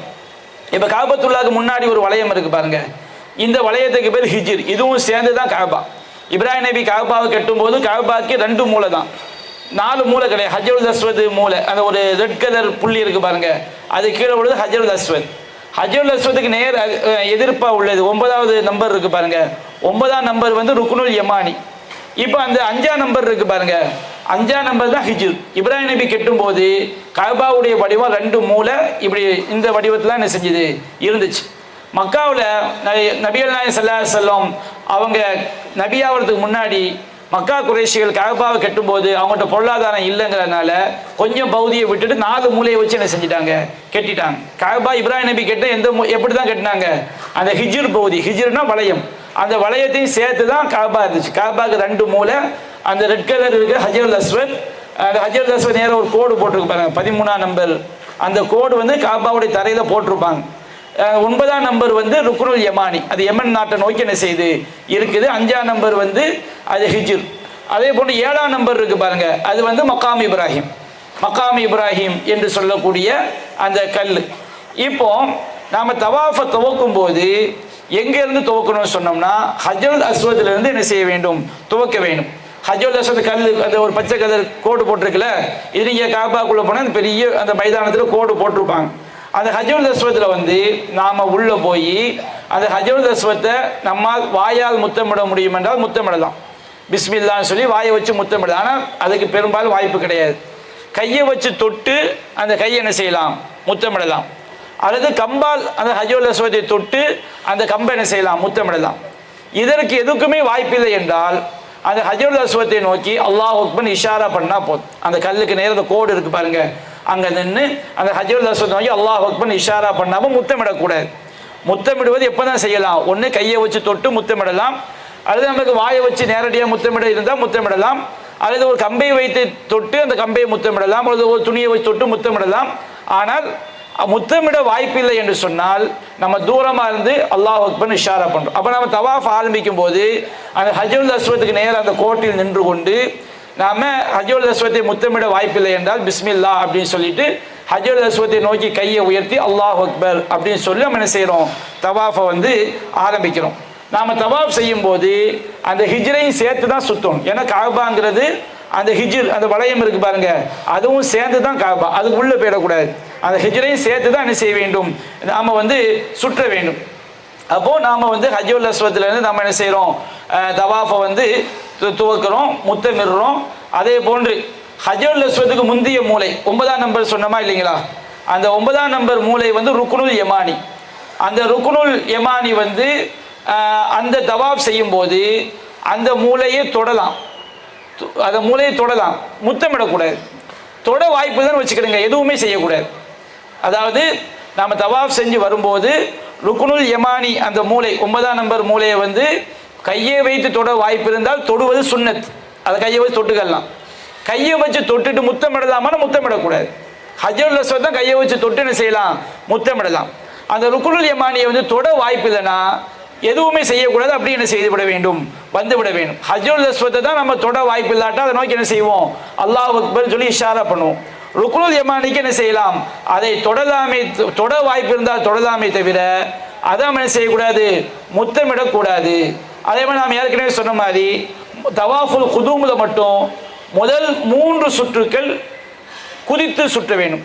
அதாவது நாம் வந்து என்ன செய்ய வேண்டும், முதல் 3 சுற்றுக்கள் ஆண்கள் வந்து பக்கத்தில் 8 வச்சு கொஞ்சம் வேகமாக என்ன செய்ய வேண்டும், சுற்ற வேண்டும். முதல் 3 சுற்றுக்கள் 7 சுற்று, முதல் 3 சுற்று வந்து கொஞ்சம் வேகமாக குதித்து சுற்ற வேண்டும். இது பெண்கள் செய்ய வேண்டியது இல்லை. ஆண்கள் வந்து முதல் 3 சுற்றுக்கள் என்ன செய்ய வேண்டும், குதித்து சுற்ற வேண்டும். அடுத்த 4 சுற்றுக்கள் சாதாரணமாக நடந்து என்ன செய்தால் போதும், சுற்றினால் போதும். அப்போ இதை ஞாபகம் வச்சுக்கிடுங்க. இந்த சுற்றுதல் வந்து 3 தடவை குதித்து வேகமாக சுற்றுதல், பக்கத்தில் 8 வச்சு கொஞ்சம் கூட்டமாக இருந்ததுன்னா நீங்கள் நடந்து போனால் கூட தப்பு கிடையாது. உங்களுக்கு அது வாய்ப்பு இருந்தால் என்ன செய்யலாம், முதல் 3 சுற்றுக்கள் வந்து பக்கத்தில் 8 வைத்து கொஞ்சம் விரைவாக என்ன செய்ய வேண்டும், நாம் வந்து சுற்ற வேண்டும். அடுத்த 4 சுற்றுக்கள் சாதாரணமாக நடந்து சுற்ற வேண்டும். கூட்டமாக இருக்கும் என்று சொன்னால் நாம் அதுக்கு சிரமப்பட வேண்டியதில்லை. லா யுகல்லிஃபுல்லாஹு நஃப்ஸன் இல்லா உஸாஹா. அல்லாஹ் எந்த ஒரு ஆத்மாவையும் சக்திக்கு மீறி என்ன செய்ய மாட்டான், நிர்பந்தப்படுத்த மாட்டான். முடியாட்ட பிரச்சனை இல்லை. அப்போ நாம் வந்து ஹஜருல் அஸ்வத்ல இருந்து என்ன செய்கிறோம், தவாஃபை நாம் ஆரம்பிக்கின்றோம். தவாஃப் ஆரம்பிக்கும் போது அப்படியே நம்ம ஹிஜ்ர் பகுதியை சேர்த்து என்ன செய்யறோம், சுற்றி வர்றோம். 9ஆம் நம்பர் இருக்கு பாருங்க, அது ருக்குனுல் யமானி. அப்படியே சுற்றி வரும் பொழுது அந்த ருக்குனுல் யமானிக்கும் ஹஜருல் அஸ்வதுக்கும் மத்தியில் வந்து ரப்பனா ஆத்தினா ஃபித் துன்யா ஹஸனத்தம் வ ஃபில் ஆখিরাতি ஹஸனத்தம் வ கினா அஸாபன்னார். ஹஜருல் அஸ்வத் தொடுற வரைக்கும் எத்தனை தடவை ஓத முடியுமோ அத்தனை தடவை துவா ஓதணும். மற்ற எந்த இதுலையும் துவாக்கள் எதுவும் கிடையாது. ஆனால் நபிகள் நாயகம் ஸல்லல்லாஹு அலைஹி வஸல்லம் சொல்லியிருக்கிறாங்க, தவாஃப் என்பது தொழுகையை போன்றது, ஆனால் தவாஃபில் பேசிக்கொள்ளலாம், தேவை இருந்தால் நபிகள் சொல்லிக்கிறார். தவாஃப் என்பது தொழுகையை போன்றது, ஆனால் தவாஃபில் என்ன செய்யலாம், பேசிக்கொள்ளலாம். ஆனால் நீங்கள் நல்லதையே பேசுங்கள் அப்படின்னு சொல்லியிருக்கிறாங்க. அப்போ நல்லதை பேசுங்கள் அப்படின்னு சொன்னோம்னா நாம் ஏதாவது ஒரு தஸ்பீஹ் ஓதுனா தப்பு கிடையாது. சுப்ஹானல்லாஹ், அல்ஹம்துலில்லாஹ், அல்லாஹ் அக்பர், லா இலாஹா இல்லல்லாஹ் இப்படி சொன்னால் தப்பு கிடையாது. நம்ம ஒரு தஸ்பீஹ் சொன்னால் கலாம், பேச்சு தான். அப்போ நம்ம நபிகள் நாயகம் சொன்ன அடிப்படையில் அதை சுற்றும் போது ஒரு ஆள் ஒரு குர்ஆன் ஆயத்தை ஓதுறாரு, ஓதணுமான்னு கேட்டால் தேவையில்லை. எதுவுமே சொல்லாமல் சுற்றலாமான்னு சுற்றலாம். ஆனால் ஏதாவது சுப்ஹானல்லாஹ், அல்ஹம்துலில்லாஹ், அல்லாஹ் அக்பர், லா இலாஹா இல்லல்லாஹ், அது ஏதாவது குர்ஆன் வசனம் இதை ஓதிக்கொண்டு சுற்றினால் என்ன கிடையாது, தப்பு கிடையாது. ஆனால் குறிப்பிட்ட எந்த துவாவும் கிடையாது. உங்களுக்கு என்ன தெரியுமோ சுப்ஹானல்லாஹ், அல்ஹம்து ஏதாவது நம்ம சொல்லிக்கலாம். அது எதுவுமே பேசாமல் கூட என்ன செஞ்சுக்கலாம், சுற்றி கொள்ளலாம். ஆனால் ருக்குனுல் யமானிக்கும் ஹஜருல் அஸ்வதுக்கும் மத்தியில் வரும்போது மட்டும் என்ன சொல்லணும், ரப்பனா ஆத்தினாங்க துவா வந்து நபிகள் நாயகம் ஸல்லல்லாஹு அலைஹி வஸல்லம் அவங்க என்ன செஞ்சிருக்கிறாங்க, ஓதி இருக்கிறாங்க. அதே மாதிரி தவாஃபின் போது நம்ம பேசுறது என்ன செய்யணும், தவிர்க்கணும். தேவை ஏற்பட்டால் பேசிக்கொண்டா என்ன கிடையாது, தப்பு கிடையாது. 7 சுத்துக்கள் சுற்றி முடித்த பிறகு ஆண்கள் என்ன செய்யணும், வலது தோல் புஜத்தை மூடிக்கணும். இப்போ 7 சுற்று நாம் சுற்றி முடித்த பிறகு நாம் வந்து மக்காம் இப்ராஹிமுக்கு வர்றோம். மக்காம் இப்ராஹிம் இருக்கு பாருங்க, மக்காம் இப்ராஹிமுக்கு பின்னாடி இருந்து நமக்கும் காபாவுக்கும் மத்தியில் மக்காம் இப்ராஹிம் இருப்பதை போன்று வைத்துக்கொண்டு 2 ரக்காத் நாம் என்ன செய்யணும், தொழணும். இப்போ மக்காம் இப்ராஹிம் பின்னாடி நீங்கள் அங்கே பெரிய வளாகம், இது ஒரு சின்ன படம். அந்த பெரிய வளாகத்தில் நமக்கும் காபாவுக்கும் மத்தியில் மக்காம் இப்ராஹிம் இருக்கிற மாதிரி நாம் 2 ரக்காத் என்ன செய்யணும், தொழணும். அந்த மக்காம் இப்ராஹிம் வந்து நீங்கள் அந்த வளாகத்தில் தவாஃப் செஞ்சுக்கிட்டு இருக்கிறாங்க. உங்களுக்கு இடம் இல்லைன்னு சொன்னோம்னா நீங்கள் எவ்வளோ தூரமாக இருந்தாலும் பள்ளிக்குள்ளே போய்க்கலாம். ஆனால் நீங்கள் தூரமாக இருந்து நமக்கும் காபாவுக்கும் நடுவில் எது இருக்கணும், மக்காம் இப்ராஹிம் இருக்கணும். பள்ளிக்குள்ளே எங்கேயுமே இடம் இல்லை, நீங்கள் எந்த இடத்துலனாலும் என்ன செஞ்சுக்கலாம், தொழுதுக்கலாம். அதாவது நாம் 2 ரக்காத் தொழுவது தவாஃப் 7 சுற்று சுற்றிட்டு 2 ரக்காத் தொழுவது சுன்னத். ஆனால் அந்த சுன்னத் எப்படி செய்யலாம், நமக்கும் காபாவுக்கும் மத்தியில் மக்காம் இப்ராஹிம் இருக்கிற மாதிரி தொழணும். அப்போ நீங்கள் அந்த வளாகத்தில் தான் தொழணும் அவசியம் இல்லை. பள்ளிக்குள்ளே போயினா நீங்கள் என்ன செஞ்சுக்கலாம், தொழுது கொள்ளலாம். அங்கே போனால் உங்களுக்கு தெரியும், பள்ளிகளுக்குள்ளே போய் தொழுது கொள்ளலாம். அல்லது அங்கே எங்கேயுமே இடம் இல்லைன்னு சொன்னோம்னா கஅபாவுடைய எந்த இடத்துல தான் என்ன செஞ்சுக்கலாம், தொழுது கொள்ளலாம். இந்த மக்காம இப்ராஹிம் 7 தடவை சுத்திட்டு மக்காம இப்ராஹிமுக்கு வந்தவுடனே நபிகள் நாயகம் ஸல்லல்லாஹு அலைஹி வஸல்லம் அவர்கள் வத்தஹிது மின் மக்காமி இப்ராஹிம முஸல்லா, இதை நீங்க மனப்பாடம் பண்ணிக்கணும். வத்தஹிது மின் மக்காமி இப்ராஹிம முஸல்லா, இப்ராஹிமுடைய நின்ற இடத்தை நீங்கள் தொழுமிடமாக எடுத்துக்கொள்ளுங்கள் அப்படிங்கிற அந்த ஆயத்தை ரசூல் என்ன செஞ்சிருக்கிறாங்க, ஓதி இருக்கிறாங்க. அப்போ அந்த மக்காமி இப்ராஹிம் இருந்த இடத்துல வந்து நம்ம என்ன செய்ய வேண்டும், 2 ரக்காத் தொழணும். தொழுகைக்கு எது அவசியம், ஒது அவசியம். நீங்கள் தவாஃப் சுற்றி முடித்த பிறகு தவாஃபில் ஒது முடிஞ்சிட்டுனா 7 தடவை சுற்றிட்டு நீங்கள் என்ன செய்யணும், ஒது செஞ்சுட்டு வந்து தான் தொழணும். ஒது முடிஞ்சா, ஒது இருந்தால் அப்படி என்ன செஞ்சிடலாம், தொழுதெல்லாம். இப்போ நீங்கள் தவாஃப் சுற்றிக்கிட்டே இருக்கிறீங்க, தொழுகைக்கு இக்காமத் சொல்லிட்டாங்க. நீங்கள் வந்து ஹஜ்ருல் அஸ்வத்தில் ஆரம்பித்து திரும்ப ஹஜ்ருல் அஸ்வத்துக்கு வந்தால் 1. இப்போ இக்காமத் சொல்லிட்டாங்க வச்சு, நீங்கள் 1 முடிச்சு 2 போய்கிட்டு இருக்கும்போதே இக்காமத் சொல்லிட்டாங்க. அப்போ நீங்கள் எத்தனை சுற்றி இருக்கீங்க, 1 சுற்றி இருக்கீங்க. அப்போ நீங்கள் தொழுகையை முடிச்சுட்டு வந்து திரும்ப ஹஜ்ருல் அஸ்வத் வந்து என்ன செஞ்சுக்கணும், 2 ஆரம்பித்து கொள்ள வேண்டும். இப்போ நீங்கள் சுற்றிக்கிட்டே வர்றீங்க, 2 முடிச்சிட்டீங்க, 3 முடிச்சிட்டீங்க, 4வது சுற்றிக்கிட்டு இருக்கும்போது இக்காமத் சொல்லிட்டாங்க வச்சுக்கணும். ஒரு பேச்சுக்கு 4 அரைகுறையாக இருக்கும்போது நீங்கள் இக்காமத் படிக்கணும். முழுமையாக எத்தனை முடிச்சிருக்கு, 3 முடிச்சிருக்கு. திரும்ப நம்ம தொழுதுட்டு வந்து என்ன செய்யணும், 4வது ரவுண்டு ஆரம்பிக்கணும். இது தொழுகைக்கு மட்டும்தான். ஆனால் சுற்றிக்கிட்டே இருக்கும்போது ஒரு இயற்கை தேவை வந்துருச்சு, டாய்லெட் போகணும் வந்துருச்சுங்க, அது ரொம்ப தூரமாக 5 நிமிஷம் 10 நிமிஷம் ஆயிரும். தொழுகை பிரித்தால் தப்பு கிடையாது. மற்ற தேவைக்கான நீங்கள் வெளியே போயிட்டீங்கன்னா திரும்ப அது நீங்கள் 3 சுற்று சுற்றுனது வந்து தவாஃப் ஆகாமல் ஃபஸ்ட்டு இருந்து என்ன செஞ்சுக்கணும், ஆரம்பித்து கொள்ள வேண்டும். இப்போ நீங்கள் தவாஃப் சுற்றிக்கிட்டே வர்றீங்க, தவாஃப் சுற்றிக்கிட்டே இருக்கும்போது சோர்வு வருது, 1 நிமிஷம் உட்காருவோமா நினைக்கிறீங்க. நீங்கள் அங்கே 1 நிமிஷம் நின்றுட்டு அல்லது உட்காந்துட்டு திரும்ப அதே இடத்துல இருந்து சுற்றினா தப்பு கிடையாது. ஏன்னா 1 நிமிஷம் 2 நிமிஷம் இடைவெளி எல்லாம் அந்த அமல் என்ன செய்யாது, பாதிக்காது. நீங்கள் நீண்ட நேரம் ஒரு 10 நிமிஷம் 1/4 மணி நேரம் அந்த மாதிரி போயிட்டீங்கன்னா முதல்ல இருந்து என்ன செய்ய வேண்டும், ஆரம்பித்து கொள்ள வேண்டும். அப்போ நாம் வந்து இந்த சட்டத்தை நீங்கள் என்ன செஞ்சுக்கிறேன், விளங்கிக்கிடுங்க. அப்போ மக்காம் இப்ராஹிம் அந்த 2 ரக்காத் தொழும்போது அதுக்கு ஒது அவசியம். முதல் ரக்காத்தில் வந்து நாம் வளமையாக எல்லாம் தொழுகிற மாதிரி தான் அதிலிருந்து சூறா ஓதின பிறகு குல் யா அய்யுஹல் காஃபிரூன் சூறா ஓதிக்கொள்ள வேண்டும். 2ஆம் ரக்காத்தில் வந்து அல்ஹம்து சூறாக்கு பிறகு குல் ஹுவல்லாஹ் சூறா ஓதி 2 ரக்காத் நாம் என்ன செய்கிறோம், தொழுகிறோம். நீங்கள் மக்காம் இப்ராஹிம் 2 ரக்காத் தொழுத பிறகு இந்த சுன்னத்து வந்து நிறைய பேருக்கு தெரியாது. அந்த வளாகத்தில் சம்சம் தண்ணி வச்சுருப்பாங்க. நீங்கள் அந்த காபாவுடைய வளாகத்தில் அந்த சம்சம் தண்ணியை போய் நீங்கள் எடுத்து என்ன செய்யலாம், குடிக்க வேண்டும். அது ஒரு சுன்னத். குடிச்சிட்டு உங்களுக்கு தலையில் ஊற்றுறதும் சுன்னத். உங்களுக்கு தலையில் ஊற்றுனா தலைவலி வந்துடும், அந்த மாதிரி இருந்தால் நீங்கள் செய்ய வேண்டியதில்லை, சுன்னத்து. ஆனால் உங்களுக்கு எதுவும் செய்யாதுன்னா என்ன செய்யலாம், கொஞ்சம் குடிச்சிட்டு என்ன செஞ்சுக்கலாம், லேசாக தலையில் அதை ஊற்றிக்கொள்ளலாம். பிறகு என்ன செஞ்சிடக்கூடாது, நேராக சகி செய்கிறதுக்கு போயிடக்கூடாது. சஃபா மருவாவில் சம்சம் தண்ணியை குடிச்சிட்டு திரும்ப வந்து என்ன செய்யணும், ஹஜ்ருல் அஸ்வதை வந்து நம்ம தொட்டு முத்தமிட முடிந்தால் தொட்டு கையை முத்தமிடலாம், கைத்தடியை வைத்து தொட்டு கைத்தடியை முத்தமிடலாம். எதற்கும் முடியாதுன்னு சொன்னால் அதை நோக்கி என்ன செய்யலாம், இஷாரா செஞ்சுட்டு தான் நம்ம சகி செய்கிறதுக்கு எங்கே போகிறோம், சஃபா மருவாவை நோக்கி என்ன செய்கிறோம், சகி செய்கிறதுக்காண்டி போகிறோம். ஜம்சம் தண்ணியை குடிக்கும்போது நபிகள் நாயகம் ஸல்லல்லாஹு அலைஹி சொல்லியிருக்காங்க, அது தஆமு துஅமின் ஷிஃபாவு சுக்குமின், அது வந்து சிறந்த உணவு, பரக்கத் நிறைந்த உணவு, நோயாளிகளுக்குரிய ஆரோக்கியம் அப்படின்னு சொல்லியிருக்கிறாங்க. அப்போ நீங்கள் அந்த நோயாளிகளுக்குரிய ஆரோக்கியம் அது இருக்குது நபிகள் நாயகம் சொன்னதுனால நான் அல்லாட்ட ஏதாவது நமக்கு உடம்புல நோய் இருந்து ஏதாவது நம்ம அதுக்கான எல்லாரும் துவா செய்யணும், என்ன செஞ்சுக்கலாம், செஞ்சால் தப்பு கிடையாது, செய்யாட்ட ஒன்றும் இல்லை.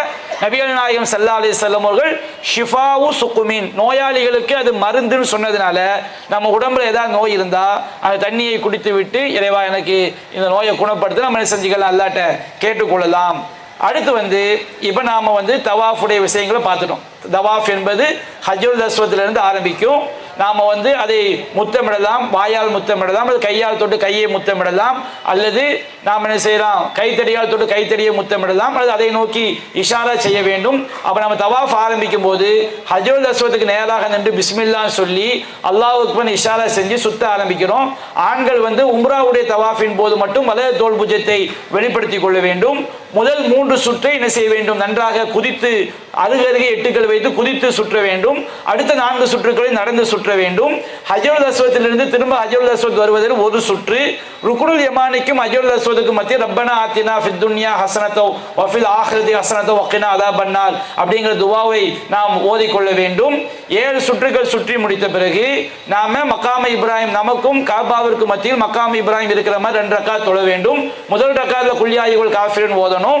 மக்காம இப்ராஹிமுக்கு வந்தவுடனே மக்காம் இப்ராஹிம் முசல்லாங்கிற ஆயத்தை ஓதிவிட்டு 2 ரக்காத் தொழணும். முதல் ரக்காத்துல குல்யா யுல் காஃபிரூன் சூரா, 2வது ரக்காத்துல குல் ஹுவல்லாஹ் சூரா. 2 ரக்காத் தொழுத பிறகு ஜம்சம் தண்ணி எடுத்து குடிக்கிறோம். தலையில கொஞ்சம் ஊற்றிக் கொள்வது சுன்னத்து, செய்யாட்ட குற்றம் கிடையாது.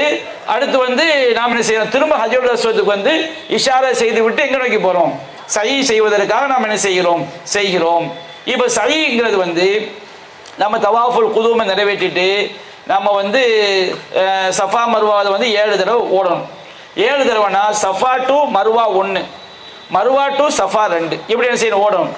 இப்போ நீங்கள் சஃபாவை நெருங்கின உடனே, இப்போ சஃபாங்கிற மலை குன்று இருக்கு பாருங்க, ஒரு ஆள் கையை நிற்கிற மாதிரி இருக்கா இல்லையா, சஃபாங்கிற மலை குன்றை நெருங்கிய பிறகு, அதை நெருங்கின பிறகு அல்லது அதில் ஏறின பிறகு ஒரு ஆயத்து ஓதணும். என்ன ஆயத்துன்னு சொன்னோம்னா, இன்ன சஃபா வல் மருவத மின் ஷஆயிரில்லாஹ், அதாவது முதல்ல சஃபாவை நெருங்கிய பிறகு அபுதவு பிமா பத அல்லாஹு பிஹி, அர்த்தம் என்னன்னா அல்லாஹ் துவங்கியதிலிருந்து நான் துவங்குகிறேன். குர்ஆன்ல அல்லாஹ் இந்த ஆயத்தை சொல்லும் போது இன்ன சஃபா வல் மருவத, அல்லாஹ் முதல்ல எந்த வார்த்தையை சொல்லியிருக்கிறான், சஃபாங்கிற வார்த்தையை அல்லாஹ் சொல்லியிருக்கிறான். அப்ப அல் அபுதவு பிமா பத அல்லாஹு பிஹி, அல்லாஹ் துவங்கியதில் நான் துவங்குகிறேன் அப்படின்னு நம்ம சஃபாவை நெருங்கினவன சொல்லணும். அதுக்கு பிறகு இன்ன சஃபா வல் மருவத மின் ஷஆயிரில்லாஹ், இதை சொன்னாலே போதும். இந்த ஆயத்தை முழுமையா ஓதலாமான ஓதிக்கலாம். இன்ன சஃபா வல் மருவத மின் ஷஆயிரில்லாஹ் ஃபமன் ஹஜ்ஜல் பைத வஅதமர ஃபலா ஜுனாஹ அலைஹி அயதவஃப பிஹிமா வமன் தத்தவ்வ கைரன் ஃபஹுவ ஷாக்கிருன் ஃபஇன்னல்லாஹ ஷாக்கிருன் அலீம். அந்த ஆயத்தை முழுமையா ஓதுனா ஓதிக்கொள்ளலாம். இதை ஓதுவதே நமக்கு என்னது, போதுமானது. இன்ன சஃபா வல் மருவத மின் ஷஆயிரில்லாஹ், சஃபாவும் மருவாவும் அல்லாஹ்வுடைய சின்னங்கள் அப்படிங்கிற ஆயத்தை என்ன செய்ய வேண்டும், நாம் ஓதிக்கொள்ள வேண்டும். பிறகு என்ன செய்யணும்னா, சஃபா மலைக்கு மேலே ஏறி காபாவை பார்க்கலாம். நீங்க சஃபா மலைக்கு மேலே ஏறினா உங்களுக்கு எது தெரியும், காபா தெரியும். அந்த இடைவெளி வழியா காபா என்ன செய்யும் தெரியும். அப்ப அந்த காபாவை நோக்கி அல்லாஹு அக்பர் அல்லாஹு அக்பர் அல்லாஹு அக்பர் 3 தடவை என்ன செய்யணும், சொல்லணும். சொல்லிட்டு என்ன செய்யணும் சொன்னோம்னா, காபாவை நோக்கி 3 தடவை அல்லாஹு அக்பர் அல்லாஹு அக்பர் அல்லாஹ் அக்பர் சொல்லிட்டு இந்த துவா ஓதணும். லா இலாஹ இல்லல்லாஹு வஹ்தஹு லா ஷரீக லஹு லஹுல் முல்கு வலஹுல் ஹம்து வஹுவ அலா குல்லி ஷைஇன் கதீர். லா இலாஹ இல்லல்லாஹு வஹ்தா அன்ஜஸ வஅதா வ நஸர அப்தா வ ஹஸமல் அஹ்ஸாப வஹ்தா அப்படிங்கிற துவா ஓதணும். இப்போ அந்த துவா ஓதிட்டு நாம அல்லாஹ்வோட துவா செய்யணும் கிப்லாவை முன்னோக்கி. திரும்ப 2வது தடவை இந்த துவா ஓதணும். லா இலாஹ இல்லல்லாஹு வஹ்தஹு லா ஷரீக லஹு லஹுல் முல்கு வலஹுல் ஹம்து வஹுவ அலா குல்லி ஷைஇன் கதீர்.